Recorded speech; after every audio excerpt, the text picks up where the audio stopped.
আসসালামু আলাইকুম। Hello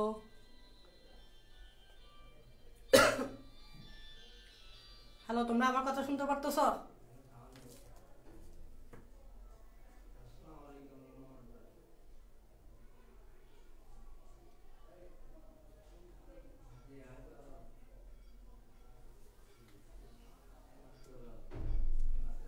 hello hello, তোমরা আমার কথা শুনতে পারতেছো? হ্যাঁ, ওয়ালাইকুম আসসালাম। আমাকে একটু কমেন্টে জানাও আমার কথা শুনতে পারতেছো কি, একটু কমেন্টে জানাও।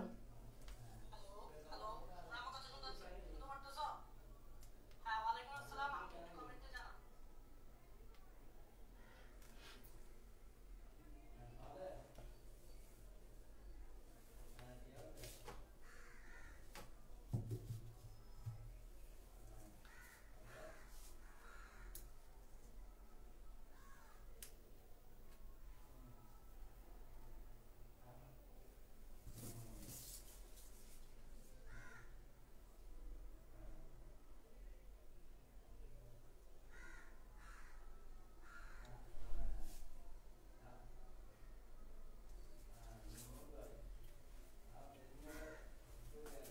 আমার কথা শোনা যাচ্ছে তাই না?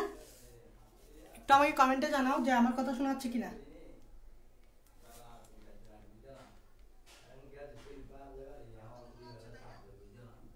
হ্যালো হ্যালো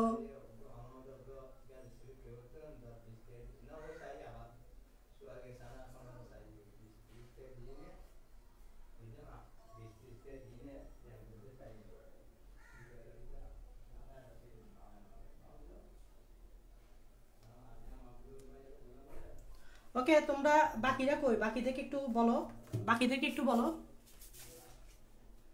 হ্যাঁ, বাকিদেরকে একটু বলো। গ্রুপে কেউ নাই? গ্রুপে তো আমি পোস্ট করে দিয়েছি, বাকিদেরকে একটু বলো আসতে, চলে আসতে বলো। বাকিদেরকে একটু চলে আসতে বলো। দেখো, আমরা এই আর্থবোধা পর্যন্ত পড়ছিলাম, আমরা এই অধ্যায়ের আর্থবোধা পর্যন্ত পড়ছিলাম।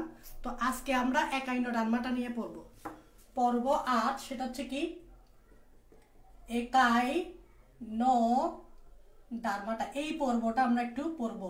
তোমরা একটু মনে করে দেখো, আমরা এই পর্যন্ত 7টা পর্ব পড়ছি, এবং 7টা পর্ব আমরা কিসের উপর ভিত্তি করে পড়ছি মনে করে দেখো। আমরা যখন পড়ছিলাম তখন আমরা 7টা পর্ব পড়ছিলাম। তো 7টা পর্ব কিসের উপর ভিত্তি করে পড়ছিলাম? সেটা হচ্ছে যে উন্নতের উপর ডিপেন্ড করে, যে প্রথম পর্ব থেকে দ্বিতীয় পর্ব অধিক উন্নত, দ্বিতীয় পর্ব থেকে তৃতীয় পর্ব অধিক উন্নত, তৃতীয় পর্ব থেকে চতুর্থ পর্ব অধিক উন্নত, এভাবে পঞ্চম থেকে ষষ্ঠ অধিক উন্নত, ষষ্ঠ থেকে সপ্তম অধিক উন্নত। এখন সপ্তম থেকে আসছি অষ্টমে, তাহলে সপ্তম থেকে অষ্টম অধিক উন্নত। তাহলে উন্নতের উপর বেস করে আমরা পর্বগুলো সিরিয়াল করে পড়তেছি, এবং উন্নত কিভাবে হয়, অনুন্নত এটা কিভাবে হয় এটাও আমরা পড়ছিলাম। মনে করে দেখো যে আমরা এভাবে পড়ছিলাম যে কোনো একটা পর্বে প্রথমে পা ছিল না, আস্তে আস্তে প্রথম আর্থপোটাতে গিয়ে হ্যাঁ একটা সন্ধিযুক্ত পা পাওয়া গেছে। তো তার মানে একটু উন্নত হয়েছে। ধরো কোনো একটা পর্বে রক্ত সংবহনতন্ত্র ছিল না, আস্তে আস্তে যখন আমরা একটা পর্বতে গেছি, ওই পর্বতে গিয়ে আমরা রক্ত সংবহনতন্ত্র পাইছি, এবং রক্ত সংবহনতন্ত্র কি পাইছি, মুক্ত টাইপসের পাইছি। তারপর আস্তে আস্তে গিয়ে আরো সামনে গেছি যখন, তখন কর্ডারটাতে গিয়ে আমরা বদ্ধ রক্ত সংবহনতন্ত্র পাচ্ছি, তাহলে উন্নত হচ্ছে। তারপর সিরমের ক্ষেত্রে আসো, প্রথম পর্ব এবং দ্বিতীয় পর্বতে কোনো কি ছিল না, সিলম ছিল না। তৃতীয় পর্বতে গিয়ে প্রথম সিলম পাওয়া গেছে, যেটা ছিল অ্যাসিলোমেট, মানে সিলম ছিল না। তারপর চতুর্থ পর্বতে গিয়ে আমরা আস্তে আস্তে কি পাচ্ছিলাম, প্রকৃত সিলম পাচ্ছিলাম। ঠিক আছে, প্রকৃত সিলমের আগে একটা পাইছি ফেক সিলম পাইছি, তারপর আস্তে আস্তে কি পাইছি, প্রকৃত সিলম পাইছি। তাহলে এভাবে আস্তে আস্তে কি হয়েছে, উন্নত হয়েছে। তেমনি একাইনো ডার্মাটায় এর আগে যত 7টা পর্ব পড়ছিলাম, ওগুলার চেয়ে এই একাইনো ডার্মাটাই হচ্ছে উন্নত, ওগুলার চেয়ে উন্নত। কেন? কারণ একাইনো ডার্মার পর্বের প্রাণীরা এরা হচ্ছে প্রকৃত সিলোমেট, প্রকৃত সিলোমেট। ঠিক আছে, প্রকৃত সিলোমেট মানে তো বুঝো যে, ঠিক আছে, যে সিলম যেটা থাকে, ঠিক আছে, ওই সিলম ফাঁকা গহ্বর থাকে এবং ওইটা পেরিটোনিয়াম পর্দা দ্বারা আবৃত থাকে, এটা হচ্ছে প্রকৃত সিলোমেট। তাহলে বোঝা যাচ্ছে এটা উন্নত। তারপর এরা হচ্ছে ত্রিস্তরী, এরা কিন্তু কি ত্রিস্তরী, কারণ এদের ভ্রূণ দশায় 3টা ত্বক থাকে, ঠিক আছে, 3টা লেয়ার থাকে, ঠিক আছে।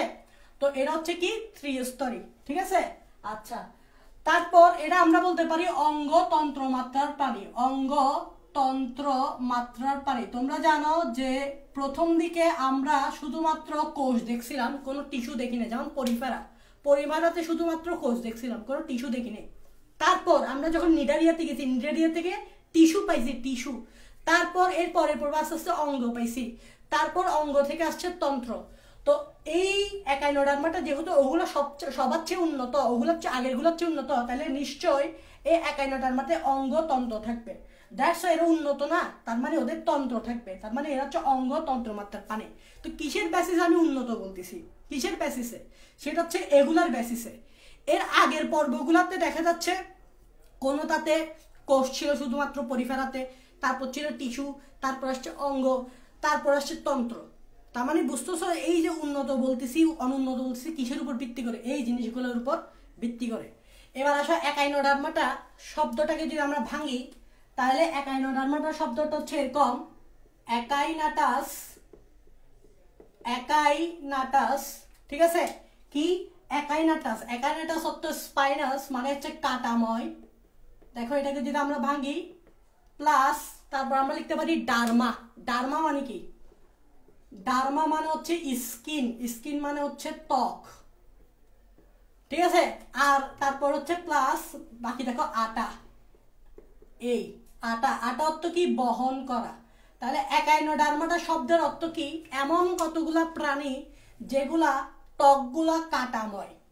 তার মানে এমন কিছু প্রাণী যেগুলা ত্বকটা হচ্ছে কি কাটাময়, কাটাময় প্রাণী, যাদের ত্বকটা হচ্ছে কি কাটাময়, কাটাময় প্রাণী। তার মানে তারা হচ্ছে কাটাময় ত্বক বহন করে থাকে বা কাটা বহন করে থাকে, তারা তাদের বডিতে স্কিনে কাটা বহন করে থাকে। দ্যাটস ওয়াই এই পর্বের নাম হচ্ছে একাইনোডার্মাটা। বুঝা গেছে? আচ্ছা, একাইনোডার্মাটা পর্বের প্রাণীগুলা প্রকৃত সিলোমেট, তাহলে উন্নত আগেরগুলোর চেয়েও, ত্রিস্তরী উন্নত, অঙ্গতন্ত্র মাত্রার প্রাণী উন্নত, আগেরগুলোর চেয়েও উন্নত, ঠিক আছে। এবং একাইনোডার্মাটা পর্বের প্রাণীরা কোথায় থাকে? গভীর সমুদ্রে। কোথায় থাকে?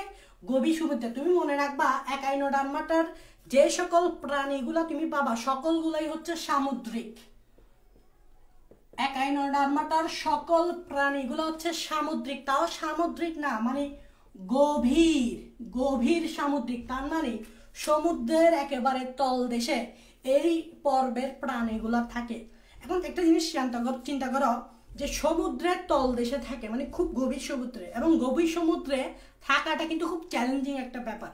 একটু খেয়াল করে দেখো, গভীর সমুদ্রে একটা মানুষ বা সাঁতারু যখন গভীর সমুদ্রে যায় তখন ওখানে থাকাটা তার জন্য অবশ্যই বেশিক্ষণের জন্য থাকতে পারে না, সে আবার উপরে চলে আসতে হয়, যারা ডুবুরিরা আর কি, যারা যায় বেশিক্ষণ থাকতে পারে না। কিন্তু এই পর্বের যে সকল প্রাণীগুলো থাকে তারা হচ্ছে গভীর সামুদ্রিক, মানে এটা একেবারে সমুদ্রের তলদেশে গভীর সমুদ্রে থাকে। তাহলে গভীর সমুদ্রে থাকাটা অনেক চ্যালেঞ্জিং। কেন? কারণ হচ্ছে গভীর সমুদ্রে অক্সিজেনের পরিমাণ কম, নাম্বার ওয়ান হচ্ছে গভীর সমুদ্র স্বাভাবিক, তুমি যত সমুদ্রের যত ডিপে যাবা অক্সিজেনের পরিমাণ তত কম। তাহলে গভীর সমুদ্রে যারা থাকে, যেসব প্রাণীগুলা থাকে তাদের থাকাটা অনেক চ্যালেঞ্জিং, কারণ ওগুলো অক্সিজেনের পরিমাণ কম আর পানিগুলা দূষিত থাকে, ঠিক আছে। ওইখানে একটু থাকাটা চ্যালেঞ্জিং। তবুও কেমনে এসব প্রাণীগুলা ওই জায়গায় থাকে ওইটা আমরা দেখবো, কোনো সমস্যা নেই। তো এটা একটা মাথায় রাখবা, গভীর সমুদ্রে থাকাটা কিন্তু চ্যালেঞ্জিং। কেন? Because of the lake of oxygen, ঠিক আছে। এবার আসা একাইনোডার্মাটা পর্বের প্রাণীগুলা কারা কারা। আমি যদি বলি একাইনোডার্মাটা পর্বের প্রাণী কারা কারা, তাহলে সর্বপ্রথম যে বৈশিষ্ট্যটা যে প্রাণীর কথা তোমার মনে পড়বে সেটা হচ্ছে তারা মাছ। তোমরা নিশ্চয়ই বিচে যখন যাও, সি বিচে যখন যাও কক্সবাজারে, তখন এই তীরের দিকে তোমরা এগুলো পেয়ে থাকো তারা মাছগুলো, ঠিক আছে। তারা মাছগুলো কোথায় পেয়ে থাকো? তীরের দিকে পেয়ে থাকো। এবং তারা মাছ দেখতে অনেকটা তারার মতো, মানে এরকম, তাই না? তারা মাছ দেখতে কি রকম? দেখতে এরকম, এই তারা মাছ দেখতে অনেকটা কি রকম? এরকম, ঠিক আছে। তো একটা এক্সাম্পল হচ্ছে তারা মাছ। শুধু কি তারা মাছ না, আরো অনেকগুলো আছে, অনেক ধরনের তারা মাছ আছে, তারা সবাইকে কিন্তু এই জায়গায় ফেলাতে পারো। এছাড়া সাগরের অর্চিন আছে, তাদেরকেও তুমি এখানে ফেলাতে পারো। আচ্ছা যাই হোক, এখন আমরা কিভাবে এই একাইনোডার্মাটা পর্বের এই বৈশিষ্ট্যগুলো মনে রাখতে পারবো। একটা মেনোমিকের সাহায্যে, সেটা হচ্ছে কি একটা ম্যাগনেট লাইনের সাহায্যে। এখন আমি ম্যাগনেট লাইনটা লিখব এবং ওই ম্যাগনেট লাইনের সাহায্যে কিভাবে তুমি একাইনোডার্মাটার পর্বগুলো বৈশিষ্ট্যগুলো মনে রাখতে পারো সেটা আমরা দেখব। তাহলে ফার্স্ট অফ অল দেখো আমরা কি লিখব, গভীর রাতে, কি লিখলাম, গভীর রাতে তারা খসে পড়ল মুখে। গভীর রাতে তারা খসে পড়ল মুখে, এলো পেটু চাচা, এলো পেটু চাচা নিয়ে পানি অ্যাম্বুলেন্সে।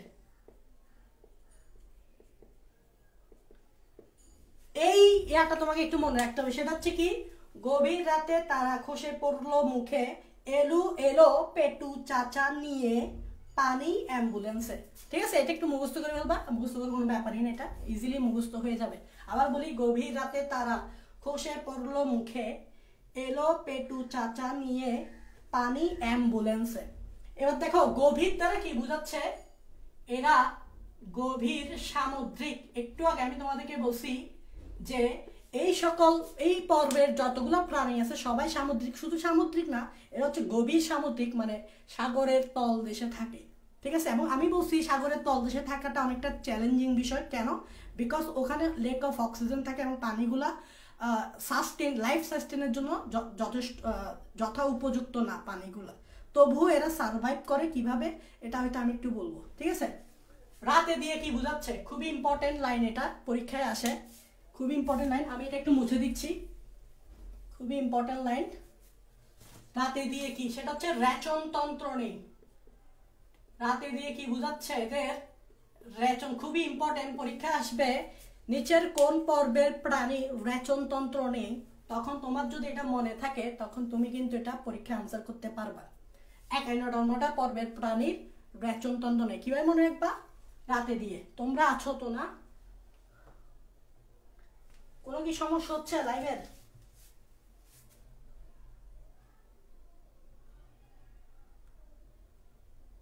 একটু আমি দেখতেছি, দাঁড়াও একটু আমাকে কমেন্ট করে তাড়াতাড়ি বলো তো, মানে ঝাপসা টাপসা দেখাচ্ছে নাকি কোনো?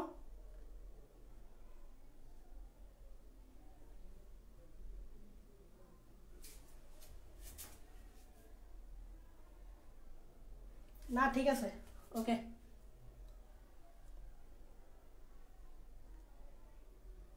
কোনো সমস্যা নেই, ওকে।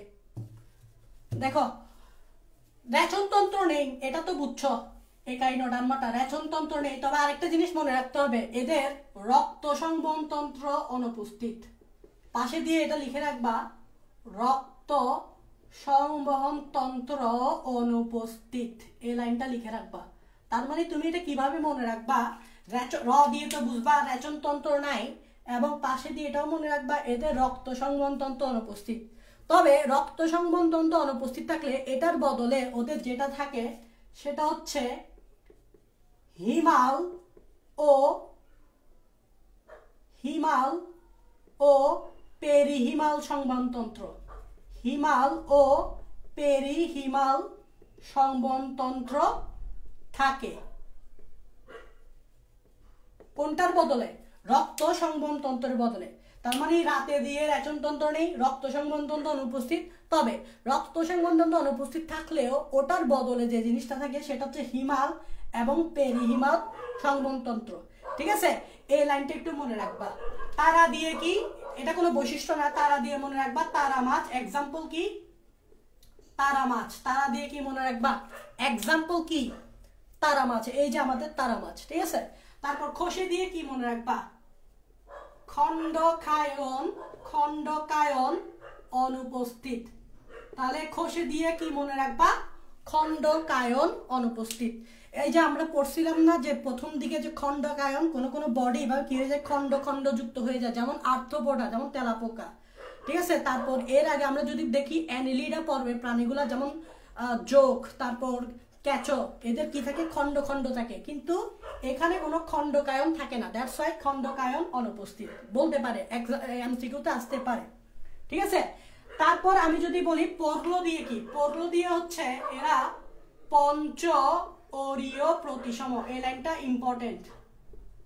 পঞ্চ অরীয় প্রতিসম, এরা কি পঞ্চ অরীয় প্রতিসম। তোমরা জানো যে আমি একেবারে শুরুর ক্লাসে প্রতিসমর কতগুলা টাইপস দেখাইছিলাম, তার মধ্যে একটা ছিল অরীয় প্রতিসম। অরীয় প্রতিসম মানে কি, যে যখন কোনো প্রাণীকে লম্বভাবে ভাগ করা হয় তখন দুইটা সদৃশ অংশে ভাগ করা হয়। তারপর আমরা পড়ছিলাম দ্বিঅরীয় প্রতিসম। দ্বিঅরীয় প্রতিসম কি, যখন কোনো প্রাণীকে লম্ব এবং পাশাপাশি মানে সমকোণে ভাগ করলে চারটা অংশ পাওয়া যায়। তো এটা পঞ্চঅরীয় প্রতিসম কেন, কারণ দেখো এটা পাঁচটা বাহু, 1 2 3 4 5। তো তুমি এটাকে পাঁচবার, তুমি এটাকে কয়বার, পাঁচবার কি করতে পারবা, ভাগ করতে পারবা, পাঁচবার। দ্যাটস ওয়াই পঞ্চঅরীয় প্রতিসম। কেন পাঁচবার, কারণ কয়টা দেখো 1 2 3 4 5, পাঁচটা বাহু। দ্যাটস ওয়াই পঞ্চঅরীয় প্রতিসম। পাঁচবার তুমি এটাকে দুইটা সমান অংশে ভাগ করতে পারবা। দ্যাটস ওয়াই এটা হচ্ছে পঞ্চঅরীয় প্রতিসম। ওকে, মুখে দিয়ে কি, মুখে দিয়ে হচ্ছে যে তুমি এটা দেখো আমার হাতটা, এটা হচ্ছে আমার তারা মাছ। দেখো এটা হচ্ছে আমার তারা মাছ, ঠিক আছে, এই পাঁচটা 1 2 3 4, এটা হচ্ছে তারা মাছ। তো তারা মাছের ঠিক এই পিঠে দেখো, এই পিঠে একটা মুখ থাকে, এটাকে বলা হয় মৌখিক তল। দেখো তারা মাছের ঠিক এই পিঠে এই অংশে একটা মুখ থাকে, তারা মাছের মুখ থাকে, এটাকে বলা হয় মৌখিক তল। আর অপর পিঠে মানে এটা, অপর পিঠে থাকে বিমৌখিক তল, মানে এটা মৌখিক তল নয়, এটা মৌখিক তল নয়, এদিকে মৌখিক তল, এদিকে বিমৌখিক তল। তাহলে মুখে দিয়ে কি বোঝাচ্ছে, যে এদের দেহ মৌখিক ও বিমৌখিক তলে বিন্যস্ত, মৌখিক ও বিমৌখিক তলে বিন্যস্ত। খেয়াল করো এই যে তারা মাছ, এবং এই অংশ এই পার্টটা হচ্ছে এদের মুখ, এটা হচ্ছে মৌখিক তল, আর অপর পার্টটা হচ্ছে এদের বিমৌখিক তল। সো এদের দেহটা মৌখিক এবং বিমৌখিক তলে বিন্যস্ত। ওকে, এলো দিয়ে কি, এরা এক লিঙ্গ, হয় পুরুষ না হলে স্ত্রী, এরকম মানুষের মতো এক লিঙ্গ, হয় পুরুষ না হলে স্ত্রী। পেটু দিয়ে কি, পেটু দিয়ে হচ্ছে যে এদের বডিতে পেডিসিলারি নামক বহিকঙ্কাল থাকে। কি, পেটুর প দিয়ে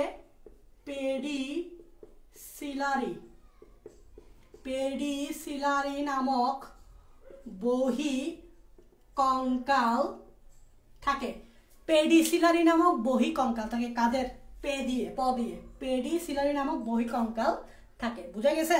তারপর হচ্ছে চাচা নিয়ে, এটা দিয়ে কি বুঝাচ্ছে, চ দিয়ে কি বুঝাচ্ছে, চ দিয়ে বুঝাচ্ছে চলনের জন্য। খেয়াল করো, চ দিয়ে বুঝাচ্ছে কি, চলনের জন্য, ঠিক আছে।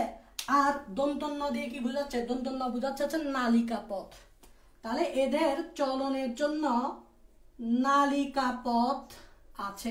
এখানে হচ্ছে একটা কথা, যে তোমরা খেয়াল করো যে এদের চ দিয়ে চলনের জন্য এবং ন দিয়ে নালিকা পথ, এদের চলাচলের জন্য নালিকা পথ থাকে। তোমরা এর আগে একটু চিন্তা করো তো, আমরা সর্বপ্রথম একটা সুগঠিত পা, বা সুগঠিত না, একটা পা দেখতে পাইছি কখন, একটা পা, সেটা হচ্ছে আর্থ্রোপোডা পর্বের প্রাণীতে। আর্থ্রোপোডা পর্বের প্রাণীতে কোন ধরনের পা পাইছি, সন্ধিযুক্ত পা, মানে দেখতে হচ্ছে এরকম না, সন্ধিযুক্ত পা। এদের পাটা কিন্তু স্টিল সুগঠিত নয়। সর্বপ্রথম এই একাইনোডার্মাতে আমরা একটা সুগঠিত পা পাইতে যাচ্ছি। দেখো এটা হচ্ছে তাদের একটা পা, এটা হচ্ছে তাদের একটা নালিকা পথ, এটা হচ্ছে তাদের একটা নালিকা পথ, এটা হচ্ছে তাদের একটা নালিকা পথ, এটা হচ্ছে তাদের একটা নালিকা পথ। তাহলে টোটাল নালিকা পথ কয়টি, 5টি। তাহলে মোটামুটি এদের চলাচলের জন্য কয়টা নালিকা পথ থেকে, 5টা। এবং এটা সুগঠিত কারটার চেয়ে, আর্থ্রোপোডার চেয়ে, কারণ আর্থ্রোপোডার পা গুলো ছিল জয়েন্ট পা এরকম, এবং খুবই চিকন সরু, সুগঠিত নয়। এটা কিন্তু সুগঠিত, বুঝাচ্ছে মোটা। ওকে, তারপর পানি দিয়ে কি বুঝাচ্ছে, পানি দিয়ে কি বুঝাচ্ছে, এটাই হচ্ছে এখানে একটু বোঝার আছে। পানি দিয়ে কি বুঝাচ্ছে সেটা হচ্ছে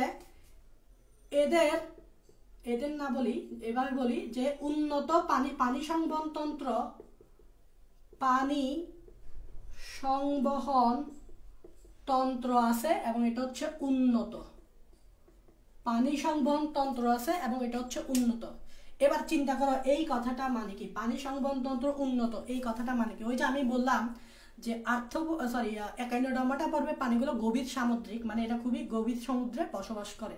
তা আমি একটু আগে বলছি কি ওখানে বসবাস করে খুবই চ্যালেঞ্জিং, কারণ ওখানে অক্সিজেনের পরিমাণ খুবই কম, এবং তো অক্সিজেনের পরিমাণ তো খুবই কম, এবং ওই সকল পানিগুলো খুবই দূষিত টাইপসের পানি হয়ে থাকে যেহেতু অক্সিজেনের পরিমাণ খুবই কম। তো এদের পানি সংবহন তন্ত্র আছে যেটা খুব উন্নত, যেটা পানিগুলোকে ফিল্টার করে। ওই জায়গায় পানিগুলো খুবই দূষিত হওয়াতে তো ওই জায়গায় সার্ভাইভ করাটা ওদের কঠিন হয়ে পড়বে। তো দ্যাটস ওয়াই এদের বডির ভিতরে পানি সংবহন তন্ত্র আছে যেটা খুবই উন্নত, যার কারণে পানিগুলোকে তারা ফিল্টার করে ওখান থেকে কি করতে পারে, অক্সিজেন, প্রয়োজনীয় পরিমাণ অক্সিজেন তারা কি করতে পারে, অ্যাবজর্ব করে ওই জায়গায় সার্ভাইভ করতে পারে। তো দ্যাটস ওয়াই এখানে এই কথাটা এটাই বুঝতে যাচ্ছে যে পানি সংবহন তন্ত্র উন্নত। অ্যাম্বুলেন্স মানে কি? অ্যাম্বুলেন্স দিয়ে যেটা বোঝাচ্ছে হচ্ছে বডিতে অ্যাম্বুল্যাক্রাল খাত থাকে। কি থাকে? অ্যাম্বুল্যাক্রাল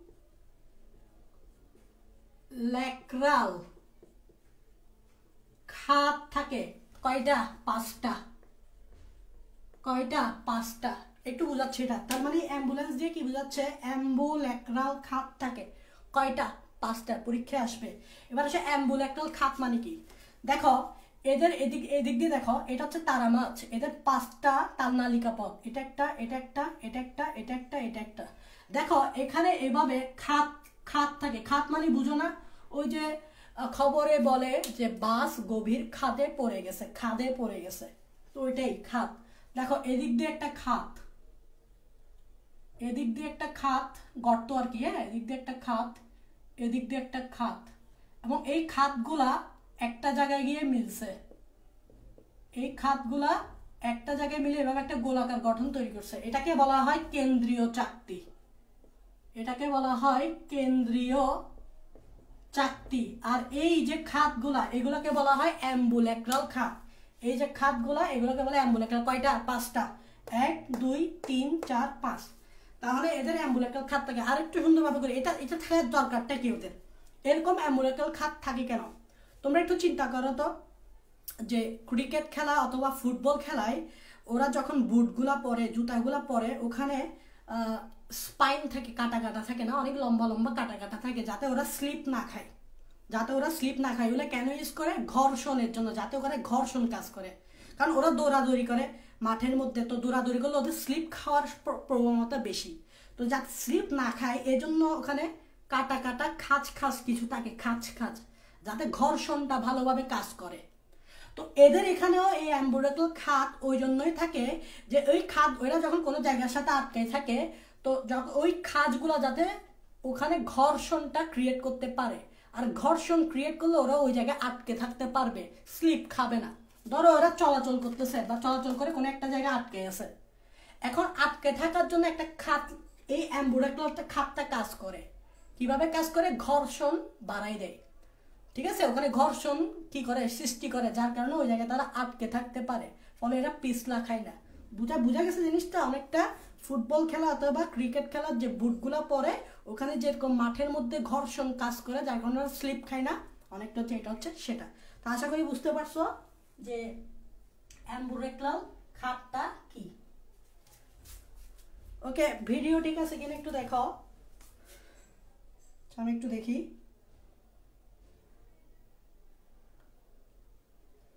তাহলে আমি আবার বলতেছি যে একাইনোডার্মাটা পরের বৈশিষ্ট্যগুলো কি কি? গভীর রাতে তারা খসে পড়লো, মুখে এলো, পেটু চাচা নিয়ে পানি অ্যাম্বুলেন্সে, গভীর সামুদ্রিক, র দিয়ে রেচনতন্ত্র নেই, রক্ত সংবহনতন্ত্র অনুপস্থিত, তবে ওইটার বদলে হিমাল ও পেরিহিমাল সংবহনতন্ত্র থাকে।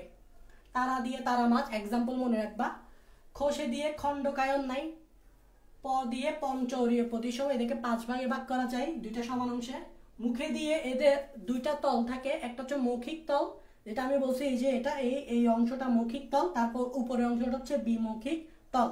এবং এখানে একটা জিনিস মনে রাখবা, যে এখানে যে তুমি অ্যাম্বুল্যাক্রাল খাতটা দেখছো না, অ্যাম্বুল্যাক্রাল খাত থাকে মৌখিক তলে। তার মানে এখানে একটু ব্র্যাকেট দিয়ে লিখে রাখতে পারো যে অ্যাম্বুল্যাক্রাল খাত থাকে কোথায়? মৌখিক তলে। এটা একটু মনে রাখবা জাস্ট, ঠিক আছে? তালারি এদের দেহ মৌখিক ও বিমৌখিক তলের বিন্যস্ত। এলো দিয়ে এক লিঙ্গ, পেটু দিয়ে পেডিসিলারি নামক বহিঃকঙ্কাল থাকে এবং চাচা দিয়ে চলনের জন্য দন্তন্য দিয়ে নালিকা পথ থাকে কয়টা? 5টা। পানি দিয়ে এদের পানি সংবহনতন্ত্র উন্নত। অ্যাম্বুলেন্স দিয়ে দেহে মৌখিক তলে, কোথায়? মৌখিক তলে অ্যাম্বুডাকল খাত থেকে কয়টা? 5টা। এই যে 1টা 2টা 3টা 4টা 5টা খাত। তো এভাবে তুমি এই ম্যাগনেট লাইনটা দিয়ে মনে রেখে তুমি একাইনোডার্মাটা পর্বের বৈশিষ্ট্যগুলো মনে রাখতে, অনেকগুলো বৈশিষ্ট্য তুমি মনে রাখতে পারতেছো, ঠিক আছে? অনেকগুলো বৈশিষ্ট্য তুমি কি রাখতে পারতেছো? মনে রাখতে পারতেছো। আর এগুলো লিখতে পারলে তোমার ফুল আনসারটা আসবে।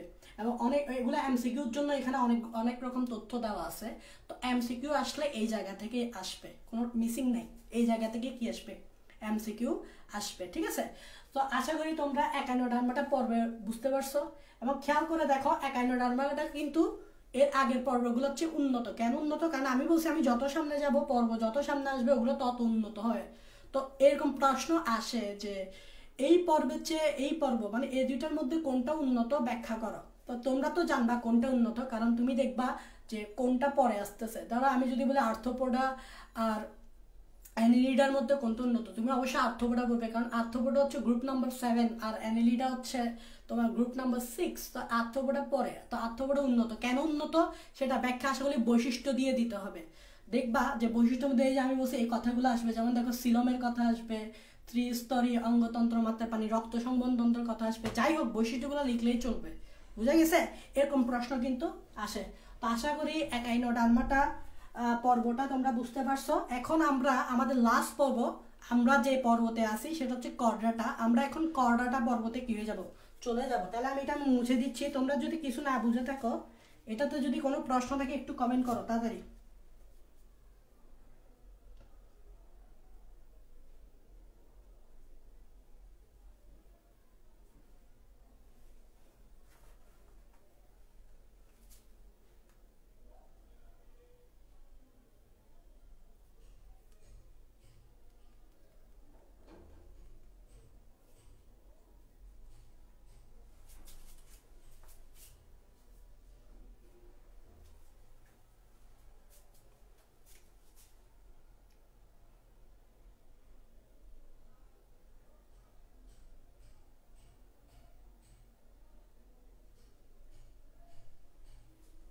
ওকে, বুঝছো?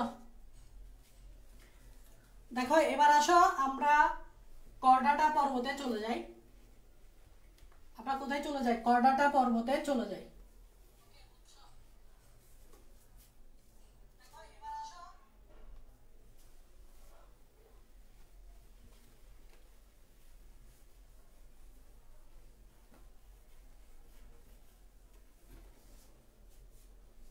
দেখো আমাদের খুবই ইম্পর্টেন্ট একটা পর্ব, সেটা হচ্ছে কর্ডাটা পর্ব। এটাই হচ্ছে সবচেয়ে উন্নত পর্ব, কারণ এটার পর তো আর কোনো পর্ব নাই। এটাই হচ্ছে আমাদের লাস্ট পর্ব, সেটা হচ্ছে কর্ডাটা পর্ব। এবং আমরা মানুষরা এই পর্বতে আসি, তাহলে এটা সম্বন্ধে আমাদের একটু ভালোভাবে বুঝতে হবে। এবং এই কর্ডাটা পর্বটা একটু বিশাল, তো আমাদেরকে পুরোটা পড়তে হবে। এখানে এখানে অল্প পড়লে চলবে না, আমাকে বেসিক জিনিস পড়তে হবে। তো কর্ডাটা পর্বের নামটা কিভাবে আসছে আগে দেখো। সেটা হচ্ছে কর্ড। কর্ড অর্থ হচ্ছে রজ্জু, প্লাস আটা। আটা অর্থ হচ্ছে বহন করা। তাহলে কর্ডাটা শব্দের অর্থ হচ্ছে কর্ড প্লাস আটা, রজ্জু বহন করা। তাহলে কর্ডাটা শব্দের অর্থ হচ্ছে কি? রজ্জু বহন করা। এবং এই পর্বের নামটা করছে 1885 সালে সায়েন্টিস্ট ব্যাটসন। কে নামকরণ করছে কর্ডাটা পর্বের? নামকরণ করছে কে? ব্যাটসন 1885 সালে। কিভাবে নামকরণ করছে? সেটা হচ্ছে কর্ড প্লাস আটা। কর্ড অর্থ হচ্ছে রজ্জু, আর আটা শব্দের অর্থ হচ্ছে কি? বহন করা। এখন কর্ড বলতে তুমি কি বুঝতেছো?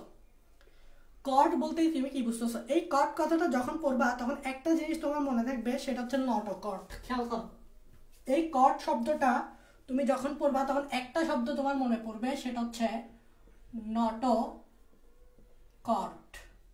দেখো এখানেও কর্ড আছে, এখানেও কর্ড আছে। তো এটাতে আমরা আসতেছি। তার আগে আমরা বলি এই কর্ডাটা পর্বের প্রাণী অনেক বিশাল একটা পর্ব।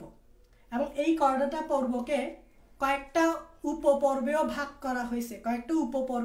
করা হয়েছে, যেটা আমরা পরে পড়ব। ঠিক আছে, তো আমি যদি একটু বলি যে করডাটা পর্বের প্রাণীর সাথে যে মোটামুটি যাদের একটু সম্পর্ক আছে তাদের ক্ষেত্রে যদি আমি বলি, যেমন করডাটা পর্বের প্রাণীর সাথে যাদের সম্পর্ক আছে সেটা হচ্ছে একটা হচ্ছে একাইনোডার্মাটা, আর একটা হচ্ছে হেমিকর্ডাটা। এটা আমি জাস্ট একটু বলতেছি, সেটা হচ্ছে কি যে এই কর্ডাটা পর্বের থেকে একটু অনুন্নত আর কি। যেমন কর্ডাটার আগে আমরা একাইনোডার্মাটা পড়ছি না, এটা কর্ডাটার চেয়ে অবশ্যই অনুন্নত হবে, তবে উন্নত, তবে অনুন্নত, কর্ডাটার চেয়ে অনুন্নত। তেমনি কর্ডাটার চেয়ে আরেকটু অনুন্নত হচ্ছে হেমিকর্ডাটা, মানে এই দুইটার সাথে এই কর্ডাটা পর্বের একটু ঘনিষ্ঠ সম্পর্ক থাকে, মিল থাকে। ঠিক আছে, কারণ এগুলো উন্নত, তো কর্ডাটা উন্নত, তবে কর্ডাটা হচ্ছে বেশি উন্নত, এই দুইটার চেয়ে কর্ডাটা হচ্ছে বেশি উন্নত। তো এই দুইটার একটু এটার সাথে একটু সম্পর্ক থাকে। ঠিক আছে, উন্নত দিক দিয়ে কি, মানে কর্ডাটা অনেক বেশি উন্নত, এগুলো একটু কর্ডাটা হচ্ছে একটু কম উন্নত, এরকম টাইপসের। ঠিক আছে, সো এটা একটু আমি জাস্ট বলছি, বইয়ে পাবা এই কথাটা একটু।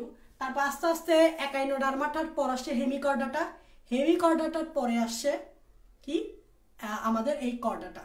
তো কর্ডাটাতে আরো বেশি কিছু উপপর্ব আছে যেগুলো আমরা পরে পড়ব। এবং দেখো যে কর্ডাটা যে কর্ড বহন করে সেই কর্ডটার অর্থ হচ্ছে কি নটোকর্ড। তার মানে যারা কর্ডাটা পর্বের প্রাণী তারা কি বহন করে, নটোকর্ড বহন করে। নটোকর্ড অর্থ কি, নটোকর্ড অর্থ হচ্ছে নোটন প্লাস কর্ড। নোটন মানে হচ্ছে ব্যাক মানে হচ্ছে পিঠের দিকে, আর কর্ড মানে হচ্ছে রজ্জু। তাহলে নটোকর্ড মানে হচ্ছে পিঠের দিকে একটা রজ্জু বা দ্বন্দ্ব থাকে। নটোকর্ড মানে হচ্ছে পিঠের দিকে একটা রজ্জু বা দ্বন্দ্ব থাকে, এটা হচ্ছে নটোকর্ড। তো মনে রাখবা কর্ডাটা হতে হলে এই নটোকর্ডটা যে কোনো এক সময় থাকতে হবে, সেটা এখনো থাকতে পারে, সেটা কোনো এক সময় থাকতে পারে। তাহলে জীবনের যে কোনো এক পর্যায়ে নটোকর্ড থাকলেই তখন আমরা ওই প্রাণীকে কর্ডাটা পর্বে অন্তর্ভুক্ত করতে পারবো। একটা কথা মনে রাখবা, নটোকর্ডটা জীবনের যে কোনো পর্যায়ে, সেটা এখনো হইতে পারে বা অনেক আগে হইতে পারে, এমনও হইতে পারে যে সেটা অনেক আগে ছিল এখন নাই।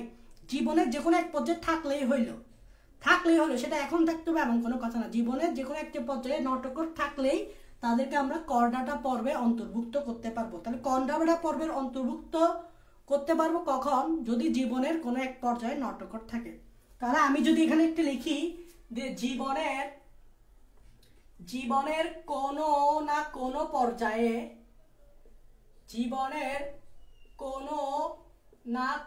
পর্যায়ে, পিঠের দিকে, খেয়াল করো পিঠ, তার মানে পৃষ্ঠীয় মানে পৃষ্ঠীয় মধ্যরেখা বরাবর, একেবারে মাঝখান দিয়ে, আমাদের বডির এই যে একেবারে মাঝখান দিয়ে, ঠিক আছে, পৃষ্ঠীয় মধ্যরেখা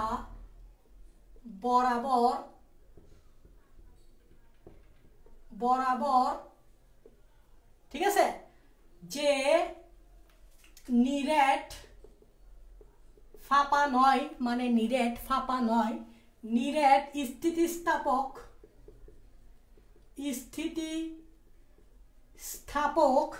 ঠিক আছে, দণ্ডাকার রজ্জু থাকে, তাই নটোকর্ড। তার মানে আমরা বলতেছি কর্ডাটা তুমি কখন বলতে পারবা, যখন জীবনের কোনো না পর্যায়ে নটোকর্ড থাকে, তখন তাকে আমরা কর্ডাটা পর্বে অন্তর্ভুক্ত বলতে পারবো। তো জীবনের কোনো পর্যায়ে, সেটা ভ্রূণ অবস্থায় হতে পারে, ঠিক আছে, ভ্রূণ অবস্থায় নটোকর্ড থাকতে পারে, এবং পরিণত অবস্থায় সে নটোকর্ড নাও থাকতে পারে। যেমন দেখো, যেমন এই কিছু কর্ডাটা পর্বে কিছু প্রাণীর ক্ষেত্রে ভ্রূণ অবস্থায় নটোকর্ড আছে না, পরিণত অবস্থায় কিন্তু নটোকর্ড আছে। আবার কিছু কর্ডাটা পর্বে প্রাণীর ক্ষেত্রে ভ্রূণ অবস্থায় নটোকর্ড ছিল, কিন্তু পরিণত অবস্থায় নটোকর্ড থাকে না। যেমন আমরা মানুষের ক্ষেত্রে ভ্রূণ অবস্থায় নটোকর্ড ছিল, কিন্তু আমরা যখন আস্তে আস্তে বড় হচ্ছি, মানুষ হচ্ছি, বড় হচ্ছি, তখন ওই নটোকর্ডটা তখন বেলুড়ণ্ডে পরিণত হয়, মানে নটোকর্ড আর থাকে না। এই জন্য বলছে জীবনের কোনো না কোনো পর্যায়ে যদি নটোকর্ড থাকে তাহলে তাদেরকে আমরা কর্ডাটা পর্বে অন্তর্ভুক্ত করতে পারবো। আমাদের এখন নটকট নাই, তার মানে কি আমরা কর্ডাটা পর্ব অন্তর্ভুক্ত না? অবশ্যই অন্তর্ভুক্ত, কারণ আমাদের ভ্রূণ অবস্থায় কিন্তু নটকট ছিল, ওটাই হচ্ছে কথা। তো কর্ডাটা কারা হইতে পারবে? যাদের জীবনে কোনো না পর্যায়ে নটকট ছিল। নটকট মানে হচ্ছে নট অর্থ পিঠ, আর কট মানে হচ্ছে রজ্জু, মানে পিঠের দিকে যে নিরেট স্থিতিস্থাপক দণ্ডাকার রজ্জুটা আছে ওটাই হচ্ছে নটকট। আর নটকট যে কোনো সময় থাকলেই তুমি কর্ডাটা পর্বের অন্তর্ভুক্ত হতে পারবা। তো আশা করি এটা বুঝতে পারছো যে নটকটটা কি। তো এবার আসো আমরা কর্ডাটা পর্বের বৈশিষ্ট্যগুলো একটুতে যাই। কর্ডাটা পর্বের বৈশিষ্ট্য খুবই ইম্পর্টেন্ট। কর্ডাটা পর্বের বৈশিষ্ট্য খুবই ইম্পর্টেন্ট, খুবই ইম্পর্টেন্ট, খেয়াল করো। বৈশিষ্ট্য, কর্ডাটা পর্বের বৈশিষ্ট্য নাম্বার 1 নটকট। নাম্বার 1 নটকট। একটু আগে আমরা নটকট নিয়ে আলোচনা করছি না?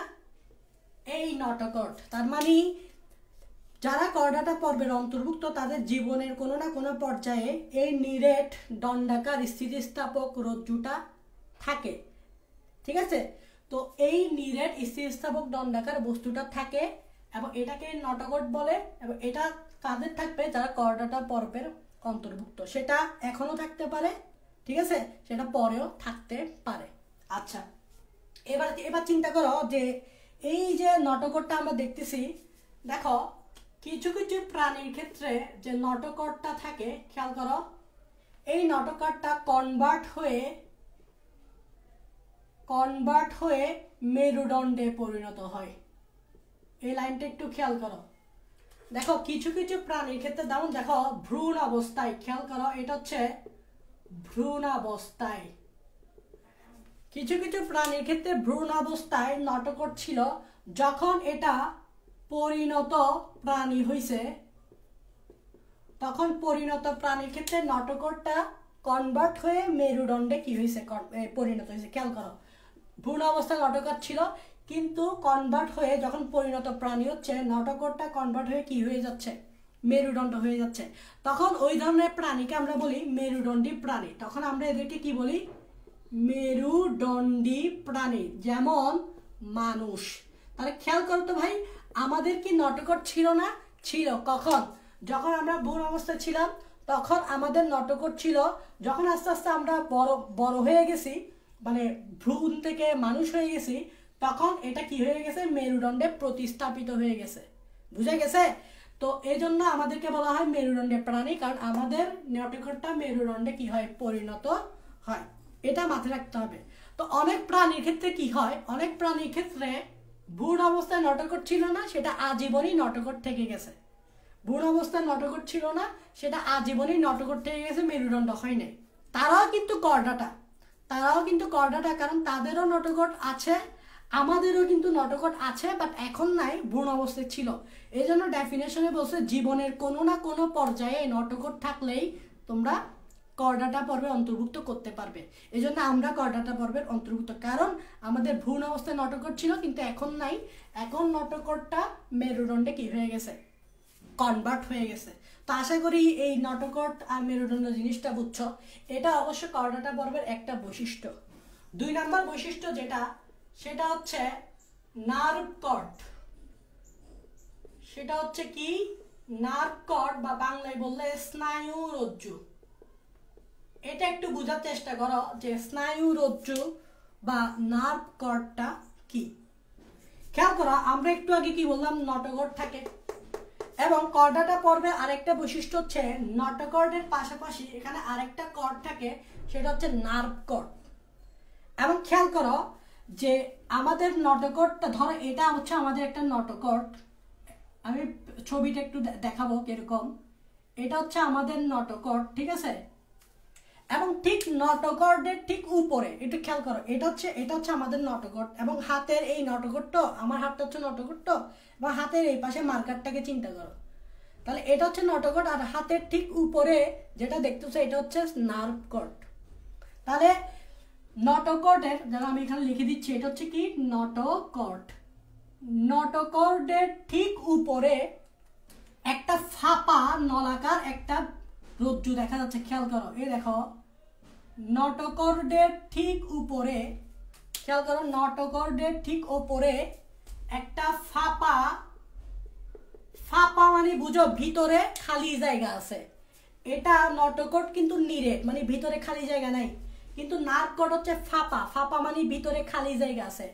ফাঁপা নলাকার, দেখতে নলের মতো। ফাঁপা নলাকার রজ্জু, ফাঁপা নলাকার রজ্জু, যেটা নটোকর্ডের ঠিক উপরে থাকে, নটোকর্ডের ঠিক উপরে থাকে। খেয়াল করো, নটোকর্ডের ঠিক উপরে থাকে। তাহলে আমি এখানে পিকচারে দেখাইছি, এটা যদি আমাদের নটোকর্ড হয়, নটোকর্ডের ঠিক উপরে ফাঁপা, ফাঁপা মানে ভিতরে খালি জায়গা আছে, নলাকার মানে নলের মতো দেখতে, এটাই হচ্ছে আমাদের নার্ভ কর্ড বা স্নায়ু রজ্জু। তাহলে যারা কর্ডাটা পর্বের প্রাণী, তাদের ক্ষেত্রে নটোকর্ডের ঠিক উপরে নার্ভ কর্ড থাকবে। তবে নার্ভ কর্ডটা কোন অবস্থায় থাকবে?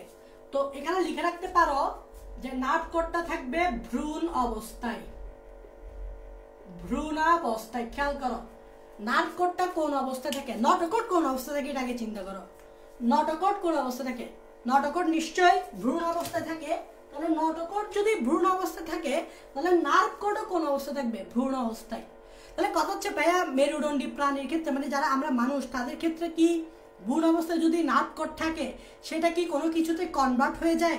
যেমন আপনি এখানে দেখেছেন যে অনেক অনেক কর্ডাটা পর্বে অনেক প্রাণীর ক্ষেত্রে নটোকর্ড ভ্রূণ অবস্থায় ছিল, কিন্তু পরিণত প্রাণীতে এটা মেরুদণ্ড হয়ে গেছে। তাহলে ভ্রূণ অবস্থায় নার্ভ কর্ড যদি থাকে, তাহলে পরিণত প্রাণীতে সেটিকে অন্য কিছুতে কনভার্ট হতে পারে? হ্যাঁ, হয়। তাহলে খেয়াল করো, নার্ভ কর্ডটা কনভার্ট হয়ে কি হইতে পারে? নার্ভ কর্ডটা কনভার্ট হয়ে কি হইতে পারে? একটা হচ্ছে ব্রেইন। খেয়াল করো, খুবই ইম্পর্টেন্ট বুঝার জিনিস। তাহলে খেয়াল করো, নার্ভ কর্ড যেটা দেখতেছ, এটা কনভার্ট হয়ে ঠিক এরকম একটা ব্রেইন তৈরি করবে, প্লাস শুধু ব্রেইন না, plus spinal cord, plus spinal cord, বাংলায় বললে সুষুম্না কাণ্ড। স্পাইনাল কর্ডের বাংলা মিনিং কি? সুষুম্না কাণ্ড। এবং সুষুম্না কাণ্ড তৈরি করবে। তাহলে দেখো, এই ব্রেইন থেকে এটা বের হবে, এটাই হচ্ছে আমাদের, এটা হচ্ছে আমাদের ধরো ব্রেইন, আর এটা হচ্ছে আমাদের সুষুম্না কাণ্ড মানে স্পাইনাল কর্ড। এটা হচ্ছে আমাদের স্পাইনাল কর্ড। তাহলে তুমি দেখো তো, এটা ছিল কোন অবস্থায়? ভ্রূণ অবস্থায়। আর এটা হবে কখন? পরিণত দেহে, পরিণত প্রাণীতে। তাহলে দেখো, অনেকটা নটোকর্ডের মতোই, নটোকর্ড ভ্রূণ অবস্থায় ছিল এবং এটা কনভার্ট হয়ে মেরুদণ্ডতে কনভার্ট হয়েছে, এবং ভ্রূণ অবস্থায় নার্ভ কর্ড ছিল, এটা কনভার্ট হয়ে সম্মুখ দিকে, দেখো উপরের দিকে মানে সম্মুখ দিকে ব্রেইনে কনভার্ট হয়েছে, আর পেছনের দিকে মানে পিছনের দিকে স্পাইনাল কর্ড মানে সুষুম্না কাণ্ডে কি হয়েছে? পরিণত হয়েছে। এটা কাদের ক্ষেত্রে? এটা হচ্ছে উন্নত কর্ডেটের ক্ষেত্রে। উন্নত কর্ডেট মানে কারা? যারা মেরুদণ্ড প্রাণী। এই ঘটনাটা কাদের ক্ষেত্রে হয়? এই ঘটনাটা কাদের ক্ষেত্রে হয়? মেরুদণ্ডী প্রাণীদের ক্ষেত্রে। মানে উন্নত প্রাণীর ক্ষেত্রে বা উন্নত কর্ডেটের ক্ষেত্রে। যেমন আমাদের ক্ষেত্রে ভ্রূণ অবস্থায় নার্ভ কর্ড ছিল, এবং আস্তে আস্তে যখন ভ্রূণ থেকে এটা একটা পূর্ণাঙ্গ মানুষ হচ্ছে, মানে বাচ্চা হচ্ছে, তখন এই নার্ভ কর্ডটা সম্মুখ দিকে ব্রেইন তৈরি করছে, ব্রেইনে কনভার্ট হয়েছে, এবং পেছনের দিকে স্পাইনাল কর্ডে পরিণত হয়েছে। কিন্তু আমি যদি বলি যে এটা কি সব কর্ডেটের ক্ষেত্রে এই ঘটনাটা হবে? না, কিছু কিছু কর্ডেটের ক্ষেত্রে দেখা যাবে নার্ভ কর্ডটা নার্ভ কর্ডেই থেকে যাবে, অনেকটা নটোকর্ডের মতো। কিছু কিছু প্রাণীর ক্ষেত্রে নটোকর্ড যেরকম ছিল, পরিণত প্রাণীতেও কিন্তু নটোকর্ড ছিল, তেমনি কিছু কিছু প্রাণীর ক্ষেত্রে নার্ভ কর্ড যেরকম ছিল, পরিণত প্রাণীতেও কি থাকবে? নার্ভ কর্ড থেকে যায়। কিন্তু মানুষ মানে যারা উন্নত কর্ডেট, মানে যারা আমরা মেরুদণ্ডী প্রাণী, তাদের ক্ষেত্রে ভ্রূণ অবস্থায় যে নার্ভ কর্ডটা ছিল, সেটা কনভার্ট হয়ে সম্মুখ দিকে ব্রেইন এবং পেছনের দিকে স্পাইনাল কর্ড মানে সুষুম্না কাণ্ড তৈরি করবে। আশা করি এই দুইটা জিনিস বুঝতে পারছো। এই দুইটা জিনিস খুবই important, notochord and nerve cord. আমাদের ক্ষেত্রে নটোকর্ড ভ্রূণ অবস্থা থেকে পরিণততে সেটা মেরুদণ্ড হয়ে যায়, আর নার্ভ কর্ড ভ্রূণ অবস্থা থেকে পরিণততে সম্মুখ দিকে ব্রেইন এবং পেছনের দিকে স্পাইনাল কর্ড তৈরি করে। কিন্তু অন্যান্য মানে আরও কতগুলো কর্ডেট আছে যাদের ক্ষেত্রে কিন্তু এই রূপান্তরটা হয় না, নটোকর্ড নটোকর্ডই থেকে যায়, নার্ভ কর্ড নার্ভ কর্ডই থেকে যায়। আশা করি এই দুটো গুরুত্বপূর্ণ বৈশিষ্ট্য তুমি বুঝতে পারছো। যদি বুঝতে পারো তাহলে একটু কমেন্টে বলো।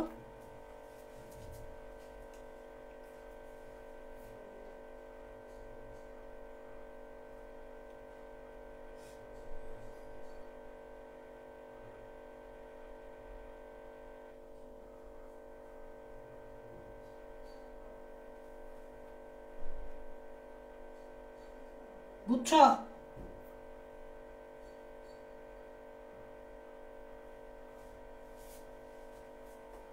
ওকে, বুঝলে ভালো। তাহলে আমরা নেক্সট একটা বৈশিষ্ট্য চলে যাই।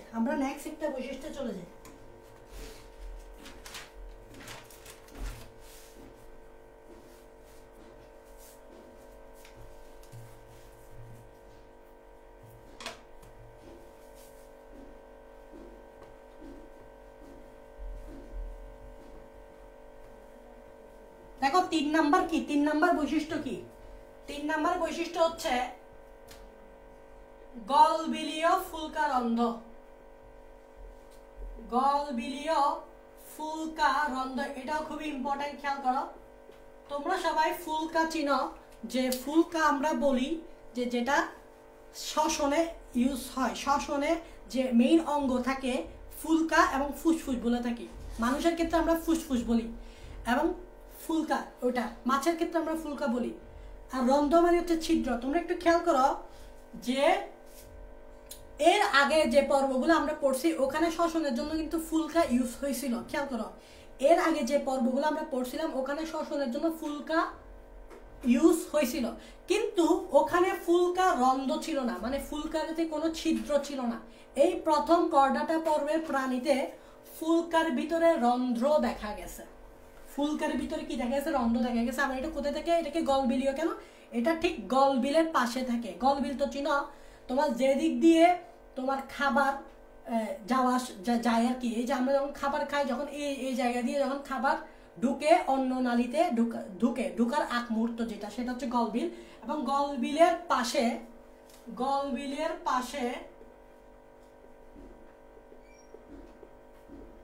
কয়েক জোড়া ফুলকা রন্ধ্র থাকে। একটু ব্র্যাকেটে লিখে রাখবা ভ্রূণ অবস্থায়, কারণ এখানে ভ্রূণ অবস্থায় ঘটনা কি হচ্ছে আর পরিণত প্রাণীর ঘটনা কি হচ্ছে এটা তোমরা বুঝতেছই। তাহলে খেয়াল করো, ভ্রূণ অবস্থায় গলবিলের পাশে কয়েক জোড়া ফুলকা রন্ধ্র থাকে। এটা একটা গুরুত্বপূর্ণ বৈশিষ্ট্য। মানে এর আগে কিন্তু আমরা ফুলকা দেখছিলাম, বিভিন্ন পর্বের প্রাণীগুলোতে ফুলকা ছিল, কিন্তু ফুলকা রন্ধ্র ছিল না। এই প্রথম আমরা ফুলকা রন্ধ্র দেখতে পাইছি, এবং সেটা কখন? ভ্রূণ অবস্থায়। এবং মনে রাখবা পরিণত ক্ষেত্রে, পরিণত দেহে সেটা ফুলকা রন্ধ্রটা কি হয়ে যায়? বিলুপ্তি ঘটে। এখানে আবার লিখতে পারো পরিণত দেহে রন্ধ্রের বিলুপ্তি ঘটে। পরিণত দেহে রন্ধ্রের বিলুপ্তি ঘটে অনেক প্রাণীর ক্ষেত্রে, সবার ক্ষেত্রে না। লিখবা অনেক প্রাণীর ক্ষেত্রে। তাহলে একটু খেয়াল করো, গলবিলের পাশে কয়েক জোড়া ফুলকা রন্ধ্র থাকে। এখানে ফুলকাটা ইম্পর্টেন্ট না, রন্ধ্রটা হচ্ছে ইম্পর্টেন্ট, কারণ ফুলকা আগেও ছিল। এবং ভ্রূণ অবস্থায়, তবে যখন আস্তে আস্তে পরিণত হবে তখন রন্ধ্র আস্তে আস্তে কি হয়ে যাবে? বিলুপ্তি ঘটে যাবে। সেটা হচ্ছে অনেক প্রাণীর ক্ষেত্রে, সবার ক্ষেত্রে না। যেমন আমি যদি বলি একটা কর্ডাটা পর্বের প্রাণী বলি মাছ তো চিনো তোমরা না, মাছ হচ্ছে কর্ডাটা পর্বের প্রাণী, ঠিক আছে? মাছ হচ্ছে একটা কর্ডাটা পর্বের প্রাণী, উন্নত টাইপসের প্রাণী, একটু উন্নত কর্ডাটা পর্বের প্রাণী। এবং মাছের ক্ষেত্রে ফুলকা রন্ধ্র আছে, খেয়াল করে দেখো। তবে পরিণত মাছের ক্ষেত্রে দেখবা ফুলকা রন্ধ্রগুলা কানকো দিয়ে ঢাকা থাকে। খেয়াল করো, এটা যদি ফুলকা হয় এবং ফুলকাতে যদি রন্ধ্র থাকে, এবং পরিণত মাছের ক্ষেত্রে দেখবা ফুলকা রন্ধ্রগুলো এভাবে একটা কানকো দিয়ে ঢাকা থাকে। তাহলে বোঝাই যাচ্ছে যে পরিণত প্রাণীর ক্ষেত্রে ফুলকা রন্ধ্রটা দেখা যাচ্ছে না, মানে বিলুপ্তি ঘটতেছে। এটাই বুঝাইতে চাইছে যে অনেক প্রাণী কর্ডাটা পর্বের ক্ষেত্রে যারা পরিণত দেহ হয়ে যায়, মানে ম্যাচিউর হয়ে যায়, তখন এই রন্ধ্রটা দেখা যায় না, বিলুপ্তি ঘটে। এটাই বুঝাইতে চাইছে। কিন্তু সবার ক্ষেত্রে যে এরকম হয় তা না। বা এই জিনিসগুলো বুঝতে হবে। এখানে কিন্তু নর্মাল কোনো লাইন নেই, এগুলো এগুলো হচ্ছে বোঝার জিনিস। তাহলে গল বিলের পাশে কয়েকজনা ফুলকারন্দ থাকে কোথায়? ভ্রূণ অবস্থায়। তো অনেক ক্ষেত্রে পরিণত দেহে ফুল গন্ধের বিলুপ্তি ঘটে অনেক প্রাণীর ক্ষেত্রে। তো ফুলকার রন্ধ্রটাই হচ্ছে মেইন, বুঝা গেছে? নাম্বার 4 যেটা, সেটা হচ্ছে এন্ডোস্টাইল। এটা খুবই ইম্পর্টেন্ট, খেয়াল করো। এন্ডোস্টাইল, এই দেখো এই এন্ডোস্টাইল জিনিসটা কি দেখবা, যারা কর্ডাটা পর্বের প্রাণী তাদের ভ্রূণ অবস্থায়, এখানে দুইটা কথা আমি ইউজ করতে, একটা হচ্ছে ভ্রূণ অবস্থায়, একটা হচ্ছে পরিণত দেহে। তো এই কথাগুলো তোমাকে বুঝতে হবে। কিছু কিছু প্রাণীর ক্ষেত্রে ভ্রূণ অবস্থায় একটা থেকে পরিণত দেহে কনভার্ট হয়ে সেটা আরেকটা হয়ে যায়, আর কিছু কিছু প্রাণীর ক্ষেত্রে এই কনভার্সনটা ঘটে না। তোমাকে জিনিসগুলো বুঝতে হবে। কিছু কিছু প্রাণীর ক্ষেত্রে ভ্রূণ অবস্থায় থাকে এবং পরিণত হওয়ার সময় এটা কনভার্ট হয়ে আরেকটা জিনিস হয়ে যায়, আর কিছু কিছু প্রাণীর ক্ষেত্রে এই কনভার্সনটা হয় না, যেটা ছিল সেটাই থাকে। ঘটনা হচ্ছে এটা, বুঝা গেছে? আর কাদের ক্ষেত্রে অ্যাকচুয়ালি কনভার্সনটা ঘটে, কাদের ক্ষেত্রে এটা থেকে এটা হয়ে যায়, সেটা হচ্ছে উন্নত কর্ডেটের ক্ষেত্রে। উন্নত কর্ডেট কারা?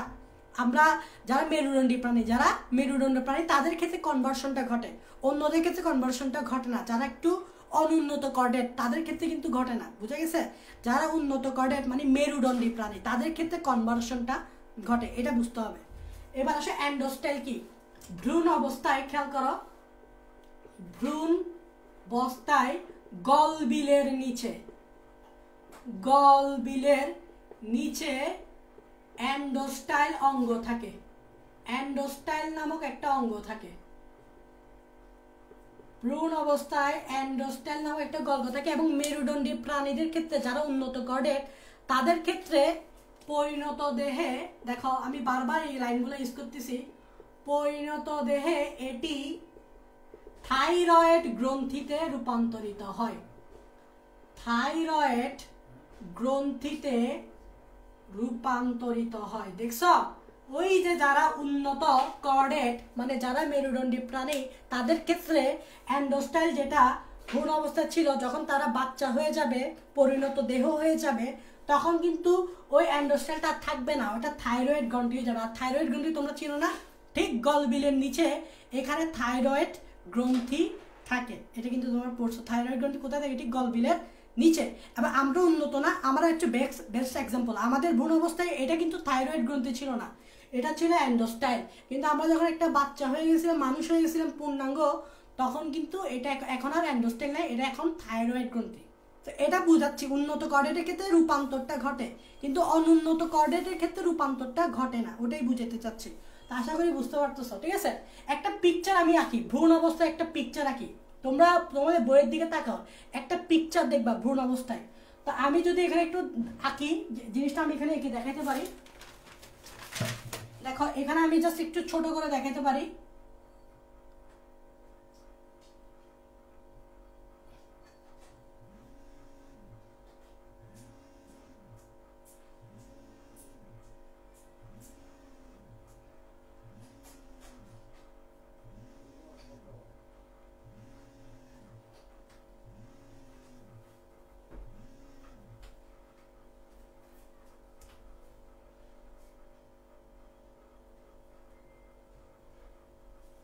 ঠিক অনেকটা এরকম দেখো, এবং এখানে ঠিক এইখানে দেখো একটা নটকট থাকে, এটা আমি পড়াইছিলাম। দেখো এই জায়গায় একটা এইভাবে কি থাকে?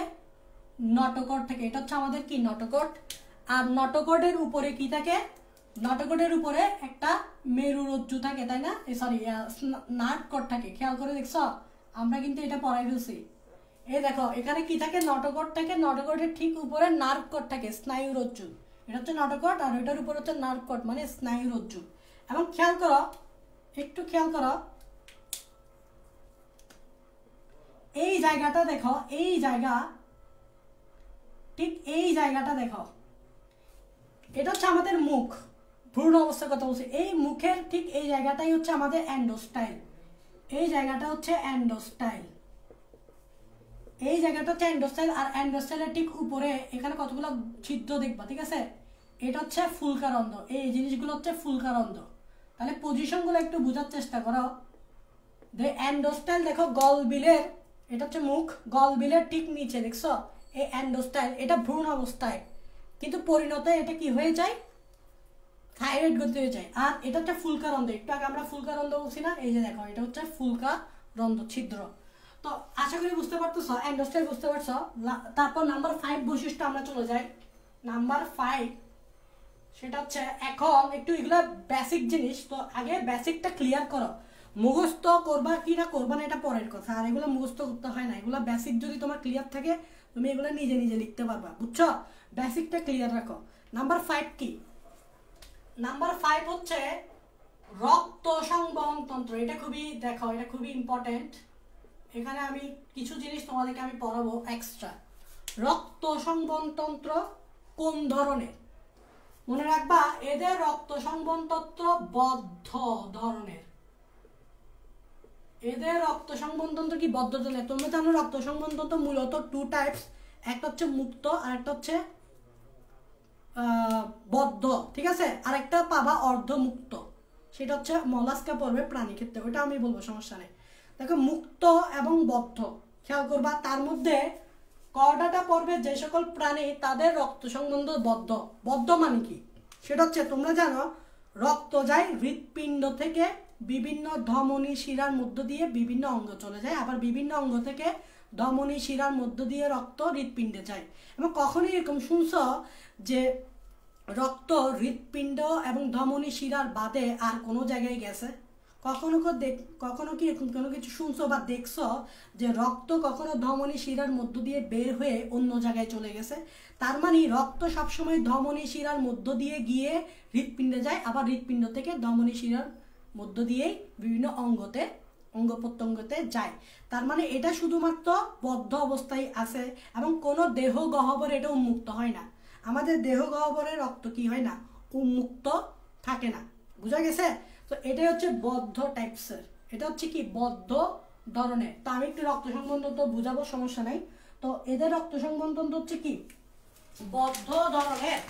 তারপর আমি যদি একটু বলি যে এদের হিমোগ্লোবিন থাকে আরবিসিতে। তাহলে আরবিসিতে কি থাকে এটা জানো, যে আরবিসিতে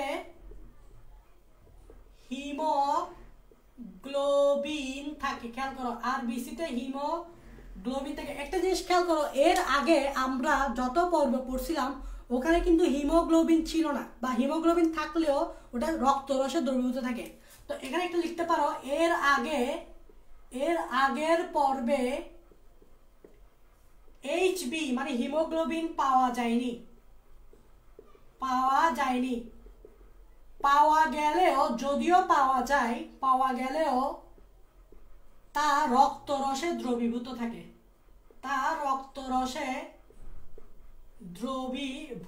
তাহলে একটা জিনিস খেয়াল করো, এই প্রথম এখানে হিমোগ্লোবিন পাওয়া গেছে।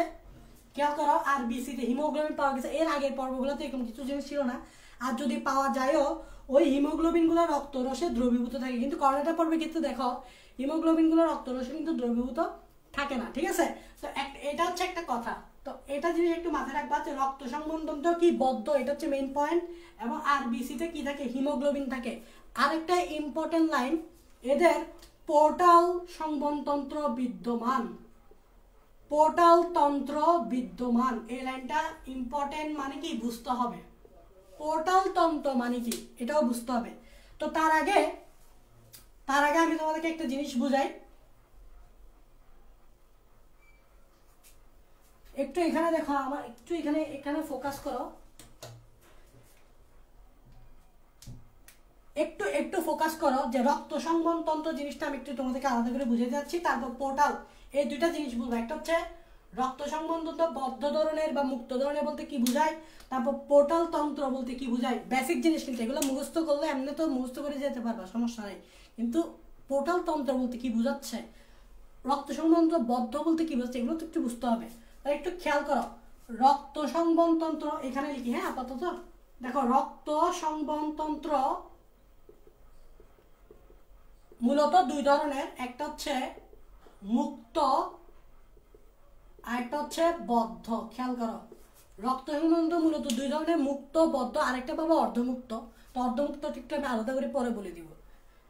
আগে মুক্তটা দেখো, মুক্ত রক্ত সংবহন তন্ত্র বলতে কি বোঝাচ্ছে। মুক্ত রক্ত সংবহন তন্ত্র বলতে বোঝাচ্ছে যে রক্ত হৃৎপিণ্ড থেকে ধমনীর মধ্য দিয়ে যায়, ধমনীর মধ্য দিয়ে গিয়ে এটা দেহ গহ্বরে উন্মুক্ত হয়, আবার দেহ গহ্বর থেকে ধমনীর মধ্য দিয়ে গিয়ে হৃৎপিণ্ডে যায়।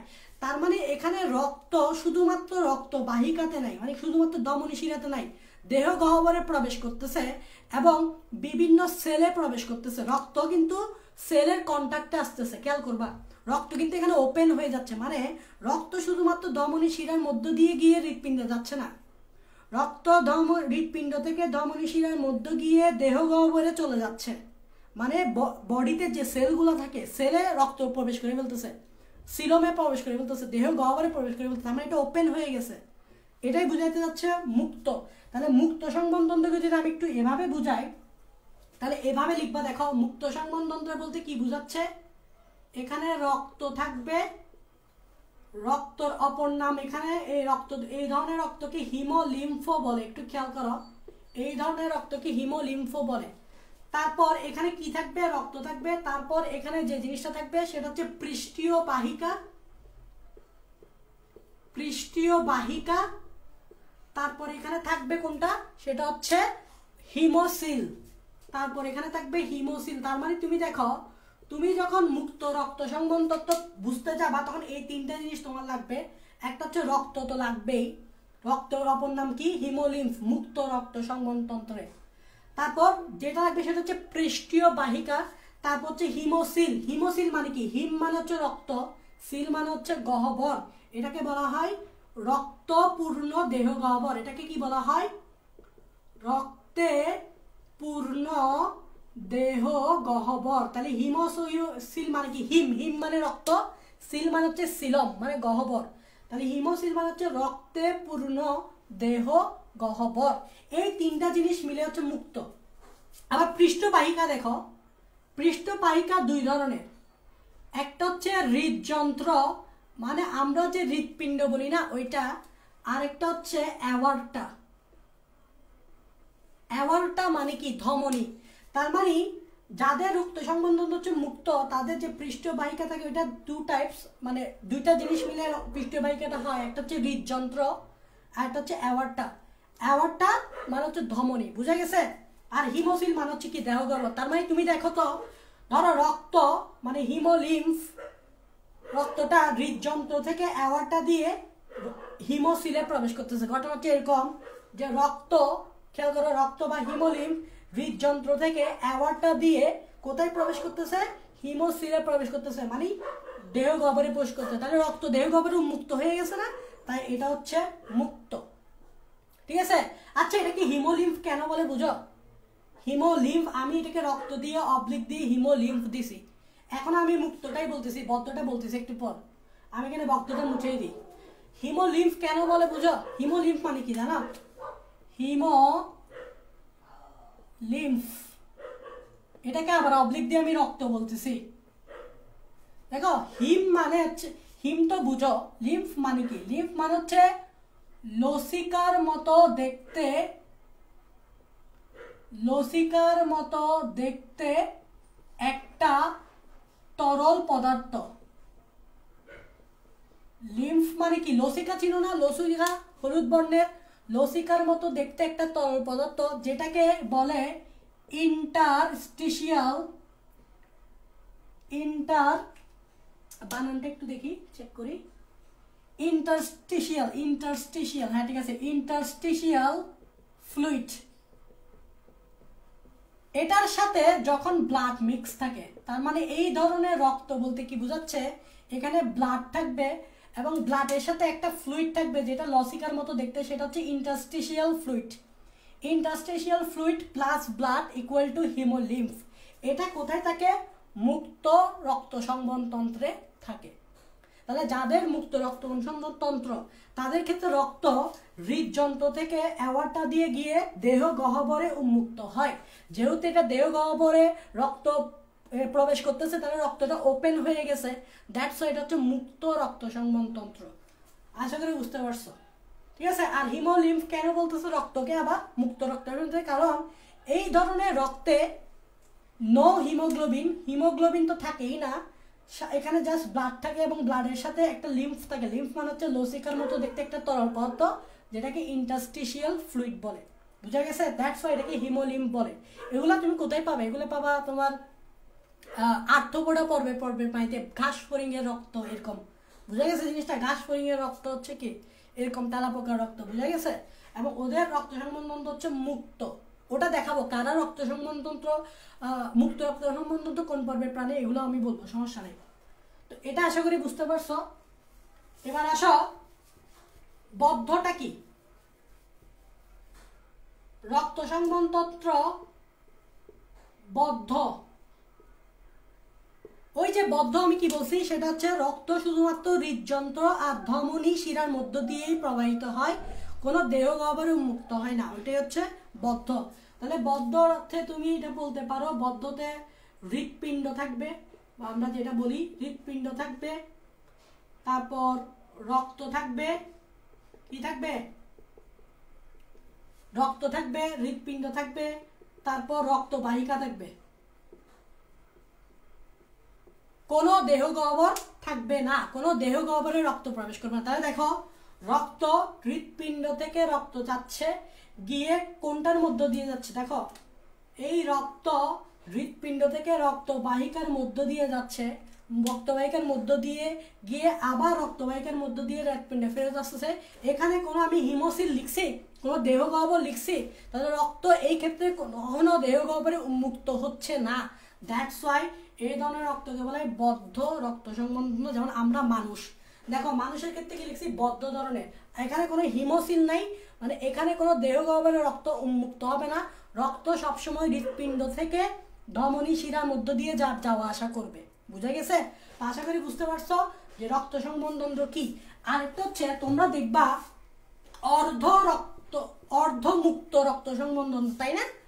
অর্ধমুক্ত, তার আগে আমি একটু লিখে দিই। দেখো রক্ত সংবহনতন্ত্র 3 টাইপস। তাহলে এদিকে লিখো মুক্ত, এদিকে লিখো বদ্ধ, এদিকে লিখো অর্ধমুক্ত।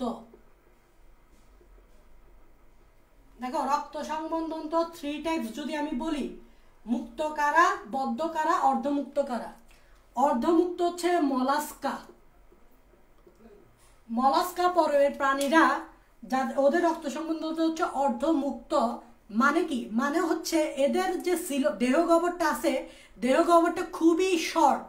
মানে ধরো নর্মালি দেহ গহ্বর, ধরো আমি যদি আর্থ্রোপোডা বলি, আর্থ্রোপোডার দেহ গহ্বর ধরো এত বড়, আর মলাস্কার দেহ গহ্বরটা খুবই ছোট, দেখা এতটুকু।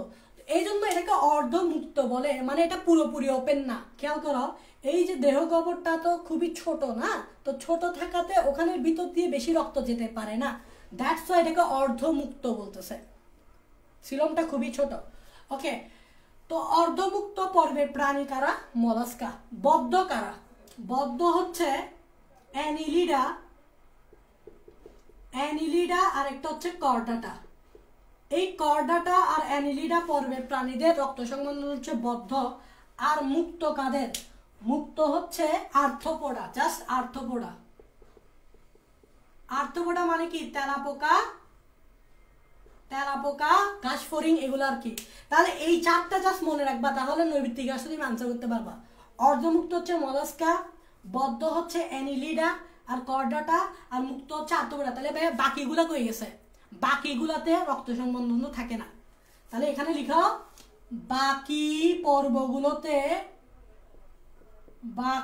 পর্বগুলোতে রক্ত সংবহনতন্ত্র নেই। বাকি পর্বগুলোতে রক্ত সংবহনতন্ত্র নেই। তাহলে প্রথম থেকে যে 4টা, যেমন পরিফেরা থেকে নেমাটোডা পর্যন্ত নাই, তারপর ওদিকে একাইনোডার্মাটা নাই।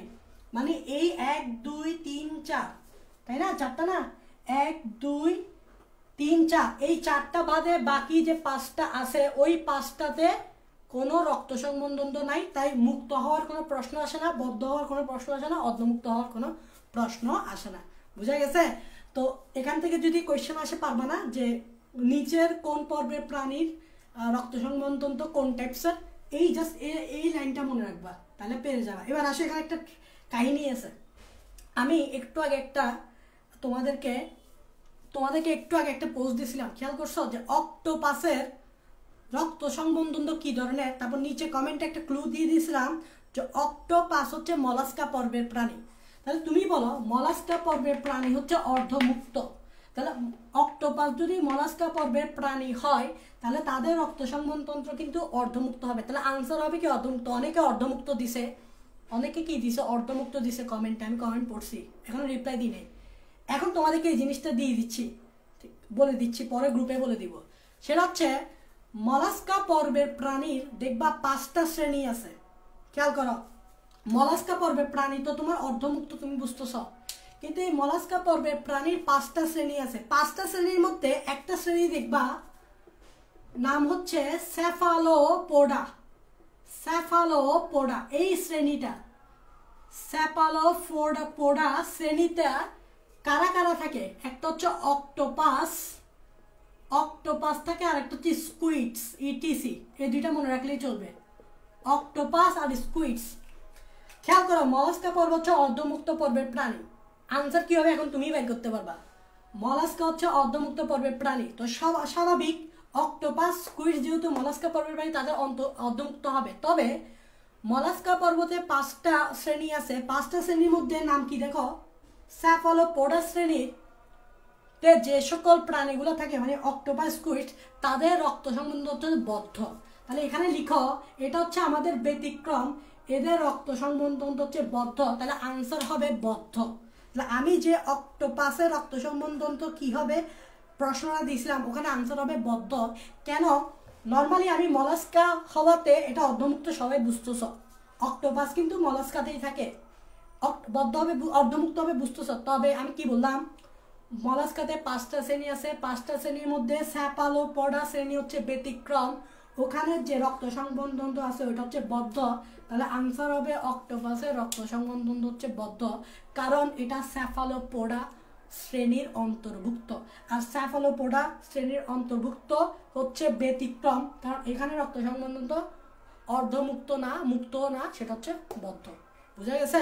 ওই কোশ্চেনটা আসবে না, আসবে কিনা আমি জানি না, তবে আমি আমার মতো দিচ্ছি, মানে পরীক্ষা আসবে কিনা আমি জানি না, কারণ বইয়েতে ইনফরমেশনটা নাই। আমি বইয়ে চেক করছি, ইনফরমেশনটা নাই। সো বইয়ে যদি ইনফরমেশনে আসার কোনো সম্ভাবনা নাই, তবে আমি চেষ্টা করছি একটু নতুন কিছু জানানোর আর কি। তো আশা করি এখান থেকে বুঝতে পারছো। আর রক্ত সম্বন্ধ এটা দেখে বুঝতে পারবা না, এটা এই লাইনটা দেখে বুঝতে পারবা যে কোনটা রক্ত সম্বন্ধ তো কোন টাইপসের হবে। তো তোমাকে যদি বলে অ্যানিলিডা পর্বের প্রাণীর রক্ত সম্বন্ধ তো কি টাইপসের, তাহলে আনসার হবে বদ্ধ। দেখো বদ্ধ, কর্ডাটা হইলে বদ্ধ, আর্থ্রোপোডা হইলে মুক্ত, মলাস্কা হইলে অর্ধমুক্ত। আশা করি পারবা। বাকি যে পর্বগুলো আছে ওগুলোতে কোনো রক্ত সম্বন্ধন তো নাই, সো আসার তো কোনো চান্সই আসে না। তো আশা করি এটা বুঝতে পারছো রক্ত সম্বন্ধন। এবার আসো পোর্টাল তন্ত্র বুঝতে হবে। খেয়াল করো, এবার তোমাদেরকে একটু পোর্টাল তন্ত্র বুঝতে হবে। তোমরা এটা একটু বুঝছো কিনা আমাকে কমেন্ট করো তো।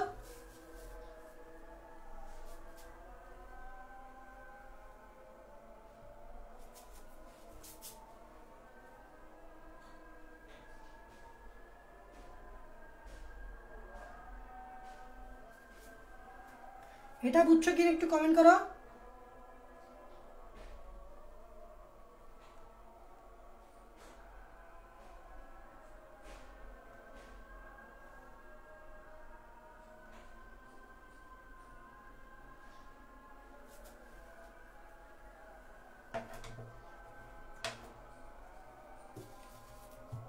দেখো পোর্টাল তন্ত্রটা একটু বোঝার চেষ্টা করো।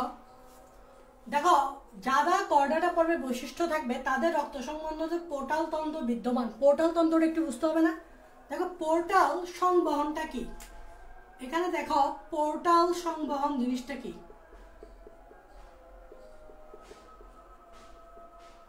পোর্টাল সংবহন জিনিসটা কি সেটা হচ্ছে, তোমরা একটু চিন্তা করো তো, হৃৎপিণ্ড থেকে রক্ত ধমনির মধ্য দিয়ে যায়, ধমনির মধ্য দিয়ে গিয়ে প্রথমে ধরো এরা ডাইজেস্টিভ সিস্টেমে রক্তটা প্রবেশ করছে। খেয়াল করো আমি কি বলতে যাচ্ছি, ডেফিনেশনটা আমি লিখে দিচ্ছি কি বলতে যাচ্ছি। দেখো পোর্টাল সংবহনটা কি, সেটা হচ্ছে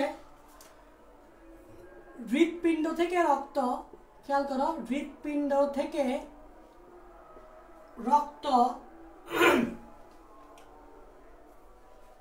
ধমনী দিয়ে পরিপাক তন্ত্রে যায়। একটু খেয়াল করে এটা দেখো, পরিপাক তন্ত্রে যায়। পরিপাক তন্ত্র বলতে কি কি, যেমন পাকস্থলী, তারপর অগ্নাশয়, হ্যাঁ, তারপর কি হতে পারে, তারপর অন্ত্র। অন্ত্র মানে কি, বৃহদান্ত ক্ষুদ্রান্ত, ঠিক আছে, অন্ত্র।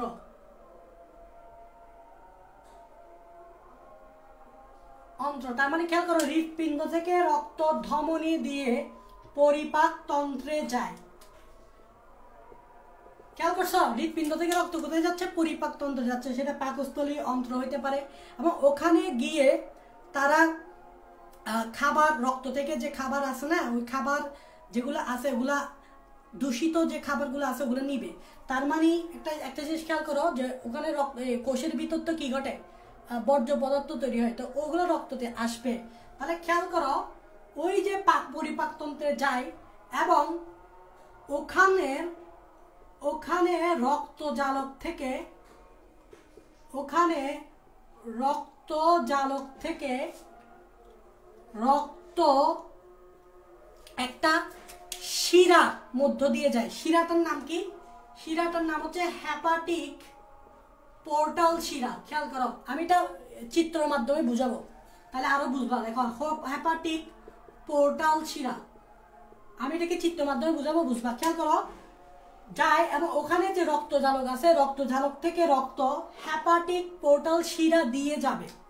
হেপাটিক পোর্টাল শিরা দিয়ে গিয়ে যকৃতে পৌঁছাবে। এটাই হচ্ছে ইম্পর্টেন্ট, যকৃতে পৌঁছাবে। একটা জিনিস খেয়াল করো, রক্ত ধমনী দিয়ে প্রথমে পরিপাকতন্ত্রে গেছে এবং পরিপাকতন্ত্রে তুমি জানো খাবার শোষণ হয়, ক্ষুদ্রান্ত খাবার কি করে, শোষণ করে এবং বর্জ্য পদার্থগুলা রক্তে ছেড়ে দিবে। এবং ওই রক্তগুলা কোথায় যাবে, একটা হেপাটিক পোর্টাল শিরা দিয়ে, নাম দেখো, হেপাটিক পোর্টাল শিরা দিয়ে কোথায় যাবে, যকৃতে যাবে। তার মানে এটা ডাইরেক্ট হৃৎপিণ্ডে যাচ্ছে না, তার মানে এটা হৃৎপিণ্ডে যাওয়ার আগে প্রথমে কোথায় যাবে, যকৃতে যাবে। কোন শিরার মাধ্যমে, হেপাটিক পোর্টাল শিরার মাধ্যমে। খেয়াল করো, রক্তটা ডাইরেক্ট হৃৎপিণ্ডে যাচ্ছে না, হেপাটিক পোর্টাল শিরার মধ্য দিয়ে রক্তটা যকৃতে যাবে। খেয়াল করছো, প্রথমে কোথায় গেছে, যকৃতে। এবার যকৃতে রক্তজালক থেকে আরেকটা শিরা বের হয়ে হৃৎপিণ্ডে যাবে। তার মানে যকৃতের রক্তজালক থেকে হেপাটিক শিরা বের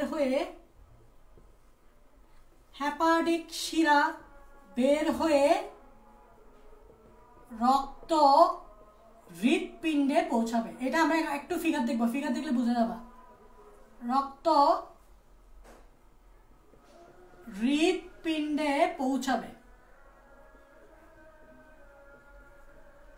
খেয়াল করো, একটা জিনিস দেখো, এই দেখো, এদিকে দেখো, এটা হচ্ছে আমাদের হার্ট,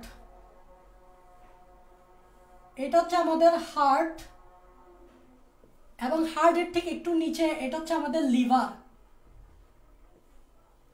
এবং এদিকে হচ্ছে আমাদের ডাইজেস্টিভ সিস্টেম, মানে পরিপাক তন্ত্র।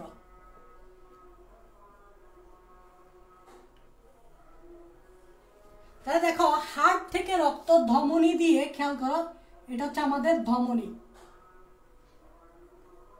তাহলে হার্ট থেকে রক্ত ধমনী দিয়ে কোথায় প্রবেশ করছে, পরিপাকতন্ত্রে প্রবেশ করছে।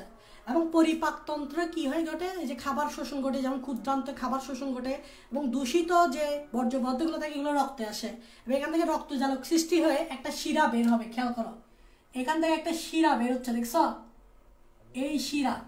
এই শিরাটার নাম কি, হেপাটিক পোর্টাল শিরা। খেয়াল করছো, দেখো নাম, দেখো নামে কিন্তু পোর্টাল আছে। খেয়াল করো, হেপাটিক পোর্টাল শিরা, এই দেখছো, হেপাটিক পোর্টাল শিরা।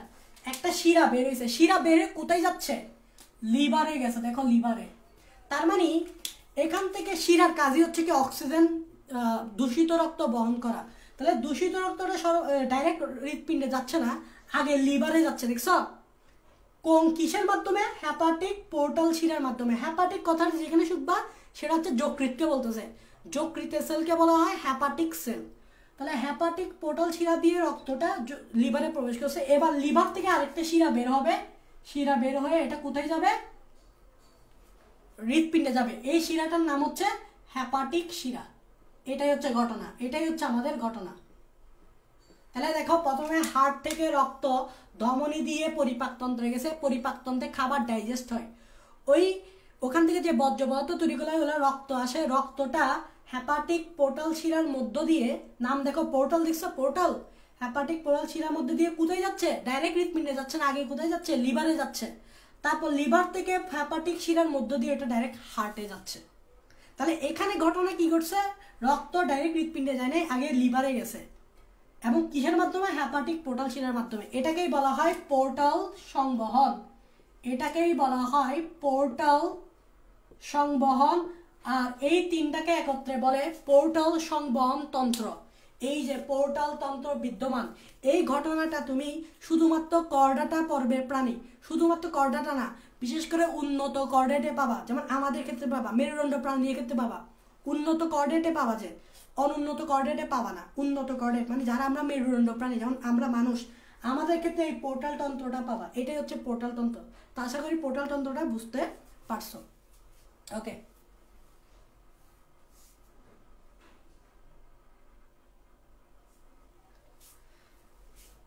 তো আশা করি বুঝতে পারছো। কতক্ষণ হয়েছে রে?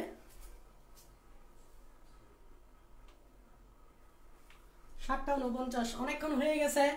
তাহলে আমি অনেক বেসিক দেওয়ার চেষ্টা করছি। তাহলে এখানে মোটামুটি 5টা বৈশিষ্ট্য আমরা পড়ছি। আরও বৈশিষ্ট্য আছে, যেমন আমি যদি বলি হৃৎপিণ্ডের অবস্থান, তোমরা জানো যে কর্ডাটা পর্বের প্রাণীদের হৃৎপিণ্ড থাকে অঙ্কীয় দেশে, মানে আমাদের হার্ট কিন্তু ঠিক এই জায়গায়।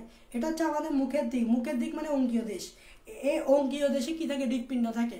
কিন্তু তোমরা যদি আর্থ্রোপোডা পর্বের ক্ষেত্রে দেখো, অন্যান্য প্রাণীর ক্ষেত্রে তাদের হৃৎপিণ্ড থাকে পিঠের দিকে, মানে আমাদের পিঠের দিকে, যে পিঠের দিক না, ওদের পিঠের দিকে থাকে হৃৎপিণ্ড, আর আমাদের সামনের দিকে থাকে হৃৎপিণ্ড। তার মানে কর্ডাটা পর্বের প্রাণীদের হৃৎপিণ্ডের অবস্থান কোন জায়গায়? অঙ্কীয় দেশে, মানে সামনের দিকে, মুখের দিকে। আর অন্য অন্য প্রাণীর ক্ষেত্রে হৃৎপিণ্ড কোথায় দেখা যায়? সেটা হচ্ছে মানে কর্ডাটা বাদে, সেটা হচ্ছে পিঠের দিকে, পৃষ্ঠীয় দেশে হৃৎপিণ্ড দেখা যায়। যেমন তেলাপোকা, ঘাস ফড়িং, তাদের হৃৎপিণ্ড কিন্তু পিঠের দিকে থাকে। বুঝা গেছে? তো এটা হচ্ছে হৃৎপিণ্ডের অবস্থান। তারপর হচ্ছে পার্শ্বপথ। তোমরা একটু বইটা দেখো, পার্শ্বপথ। পার্শ্বপথ মানে কি? সেটা হচ্ছে যে যারা কর্ডাটা পর্বের প্রাণী তাদের 2 জোড়া পথ থাকে। 2 জোড়া কেমনে? এই যে তুমি মানুষের ক্ষেত্রে দেখো, এই আমার 2টা হাত 2টা পা, তাহলে কয়টা? 2 জোড়া। 2 জোড়া পার্শ্বপথ। পার্শ্ব মানে কি? পাশ। পাশ বলতে দেখো এই পাশে 2টা হাত আছে, পাশে 2টা পা আছে, এটা তো আমাদের ক্ষেত্রে বলতেছি। তো যারা বিড়াল, গরু, তাদের ক্ষেত্রে কি হয়? তাদের ক্ষেত্রে কিন্তু হাত থাকে না, তাদের ক্ষেত্রে কি থাকে? অগ্রপা, পশ্চাৎ পা। সামনের 2টা পাকে বলা হয় অগ্রপা, পেছনের 2টা পাকে বলা হয় পশ্চাৎ পা। এবং পার্শ্ব বলতে পারবো না, পাশের দিকেই তো থাকে। পাগুলো কোথায় থাকে? পাশের দিকে থাকে। দ্যাটস ওয়াই পার্শ্বপথ। বুঝে গেছে? তো যারা কর্ডাটা পর্বে প্রাণী তাদের পার্শ্বপথ থাকবে, এটাই বুঝাতে চাচ্ছে। এবং তা অন্তকঙ্কালে অবস্থিত। অন্তকঙ্কাল মানে কি? তুমি খেয়াল করো, আমার এই যে হাতটা কিন্তু ভিতরের দিকে একটা ক্যাভিটি আছে, কঙ্কালের একটা ক্যাভিটি আছে, ওইটার মধ্যে ঢোকানো থাকে। এটা কঙ্কালের মধ্যে ঢোকানো থাকে এই হাতটা, ঠিক আছে? এবং হাত এভাবে ঝুলানো থাকে, ঠিক আছে? এবং এটা আমি মুভ করতে পারি, এবং এটা ভিতরের দিকে থাকে, এটা অন্তকঙ্কালে বোঝাচ্ছে, ঠিক আছে? এখানে একটা ক্যাভিটি আছে না, এই জায়গায় একটা গর্ত আছে, এবং গর্তের ভিতরে এই জিনিসটা ঢোকানো আছে, না হলে তো এটা খুলে পড়ে যেত। বুঝা গেছে না? তো অন্তকঙ্কালে অবলম্বিত, এটাই বুঝাতে চাচ্ছে। আসলে পার্শ্বপথ বুঝতে পারছো। লেজ খুব ইম্পর্টেন্ট, যে ভ্রূণ অবস্থায় যারা কর্ডাটা পর্বের প্রাণী, ভ্রূণ অবস্থায় লেজ থাকে। খেয়াল করে দেখো, মানুষের ক্ষেত্রে আমরা বলি আমাদের তো লেজ নাই। আমাদের লেজ বলতে দেখো ঠিক এই জায়গাটা দেখো, এটা হচ্ছে ভ্রূণ অবস্থায়, এই জায়গাটাকে বলা হয় পেশল লেজ, পোস্ট অ্যানাল টেল। এটা ভ্রূণ অবস্থায় থাকে। মানুষের ক্ষেত্রে কি হয়? ভ্রূণ অবস্থায় এই লেজটা থাকে, তবে যখন পরিণত দেহ যে বাচ্চা হয়ে যায় তখন এটা বিলুপ্তি ঘটে। তো অনেক প্রাণীর ক্ষেত্রে এটা বিলুপ্তি ঘটে, অনেক প্রাণীর ক্ষেত্রে এটা থেকে যায়। যেমন মাছের লেজ যেরকম তুমি ভ্রূণ অবস্থায় পাবা, তেমনি পরিণত মাছেও কিন্তু লেজ পাবা। তো বুঝাই যাচ্ছে যে লেজ থাকতে হবে, সেটা হোক ভ্রূণ অবস্থায় হক পরিণত দেহে। মানুষের ক্ষেত্রে এটা বুন অবস্থা থাকে না, মেরুদণ্ড প্রাণীর ক্ষেত্রে মানে আমাদের মানুষের ক্ষেত্রে এটা বুন অবস্থা থাকে না, কিন্তু গরু ছাগলের ক্ষেত্রে দেখো ওরাও কিন্তু মেরুদণ্ডী, ওদের ক্ষেত্রে কিন্তু থাকে। তো বুঝতে হবে লেজ কিন্তু থাকবে, সেটা হোক ভ্রূণ অবস্থায়, সেটা হোক পরিণত দেহে। এবং লেজটা কেন দেখালাম। খণ্ডকায়ন, অবশ্যই এখানে আমাদের যে খণ্ডকায়নটা বোঝাচ্ছে, দেখো আমাদের বডির যে খণ্ডকায়ন সেটা হচ্ছে একটা যে চিন্তা করো, আমাদের বডি যদি চিন্তা করো তাহলে মাথা, তারপর দেহ, তারপর হচ্ছে লেজ, এভাবে 3 ভাগে ভাগ করা যায়। মাথা, বডি, তারপর লেজ, 3টা অংশে ভাগ করা যায়। এবং আমাদের যে বাহ্যিকভাবে দেখতেছি না, বাহ্যিকভাবে কিন্তু খণ্ড দেখা যায়, আমাদের বডিতে কি দেখা যায়, খণ্ড দেখা যায়। মাথায় দেখো ব্রেনে কিন্তু খণ্ড থাকে, লেজেও কিন্তু খণ্ড থাকে। সো এটাই বুঝাতে যাচ্ছে যে খণ্ডকায়ন হ্যাঁ থাকে, সেটা তবে বাইরের দিকে থাকে, ভিতরের দিকে কিন্তু এরকম থাকে না, এটাই বুঝাতে চাচ্ছে। এবং তা সিলম পর্যন্ত পৌঁছায় না। সিলম মানে হচ্ছে তোমার বডির যে গর্তটা আছে না, গর্ত পর্যন্ত এটা পৌঁছায় না। ওকে, তো শেষ আমরা কর্ডাটা পর্বের বৈশিষ্ট্য পড়ে ফেললাম, এবং কর্ডাটা পর্বের বৈশিষ্ট্যগুলো আমরা অ্যাকচুয়ালি একটু ডিটেলভাবে বোঝানোর চেষ্টা করছি, যাতে যে লাইনগুলো তুমি পড়তেছো ওই লাইনগুলো যাতে বুঝতে পারো। এখানে পোর্টাল তন্ত্র, রক্ত সংবহন তন্ত্র, এগুলো দেখলে মনে হবে খুবই ইজি, কিন্তু এগুলো তো বুঝতে হবে। পোর্টাল তন্ত্র তো তুমি মুখস্থ রাখলে হবে না, এটা কি বুঝতে হবে, তা পোর্টাল তন্ত্র বোঝানোর চেষ্টা করছি, ঠিক আছে। তারপর রক্ত সংবহন তন্ত্র একটু ব্যাখ্যা করার চেষ্টা করছি, রক্ত সংবহন তন্ত্র মুক্ত, অর্ধমুক্ত, তারপর বদ্ধ একটু বোঝানোর চেষ্টা করছি। তা বুঝতেছ যে এখানে জাস্ট লাইনগুলো পড়ে গেলে হবে না, এগুলো মানেটা বুঝতে হবে। তো কর্ডাটাটা খুবই ইম্পর্টেন্ট। আমরা নেক্সট ক্লাসে কর্ডাটা খুবই বড়, কর্ডাটা কতগুলো সাব ফাইলামে ডিভাইড আছে, কর্ডাটাকে আমরা কিছু উপপর্বে ভাগ করব, যেমন ইউরো কর্ডাটা, সেফালো কর্ডাটা, তারপর হচ্ছে ভার্টিবাটা। আমরা হচ্ছে ভার্টিবাটা, কর্ডাটাকে 3টা উপপর্বে ভাগ করা যায়। তো আমরা নেক্সট ক্লাসে কর্ডাটা শ্রেণীবিন্যাস দেখবো এবং ওগুলা বৈশিষ্ট্যগুলো পড়ার চেষ্টা করবো। তো আজকে এতটুকু থাক, তো সবাই সুস্থ থাকো, ভালো থাকো, আল্লাহ হাফেজ।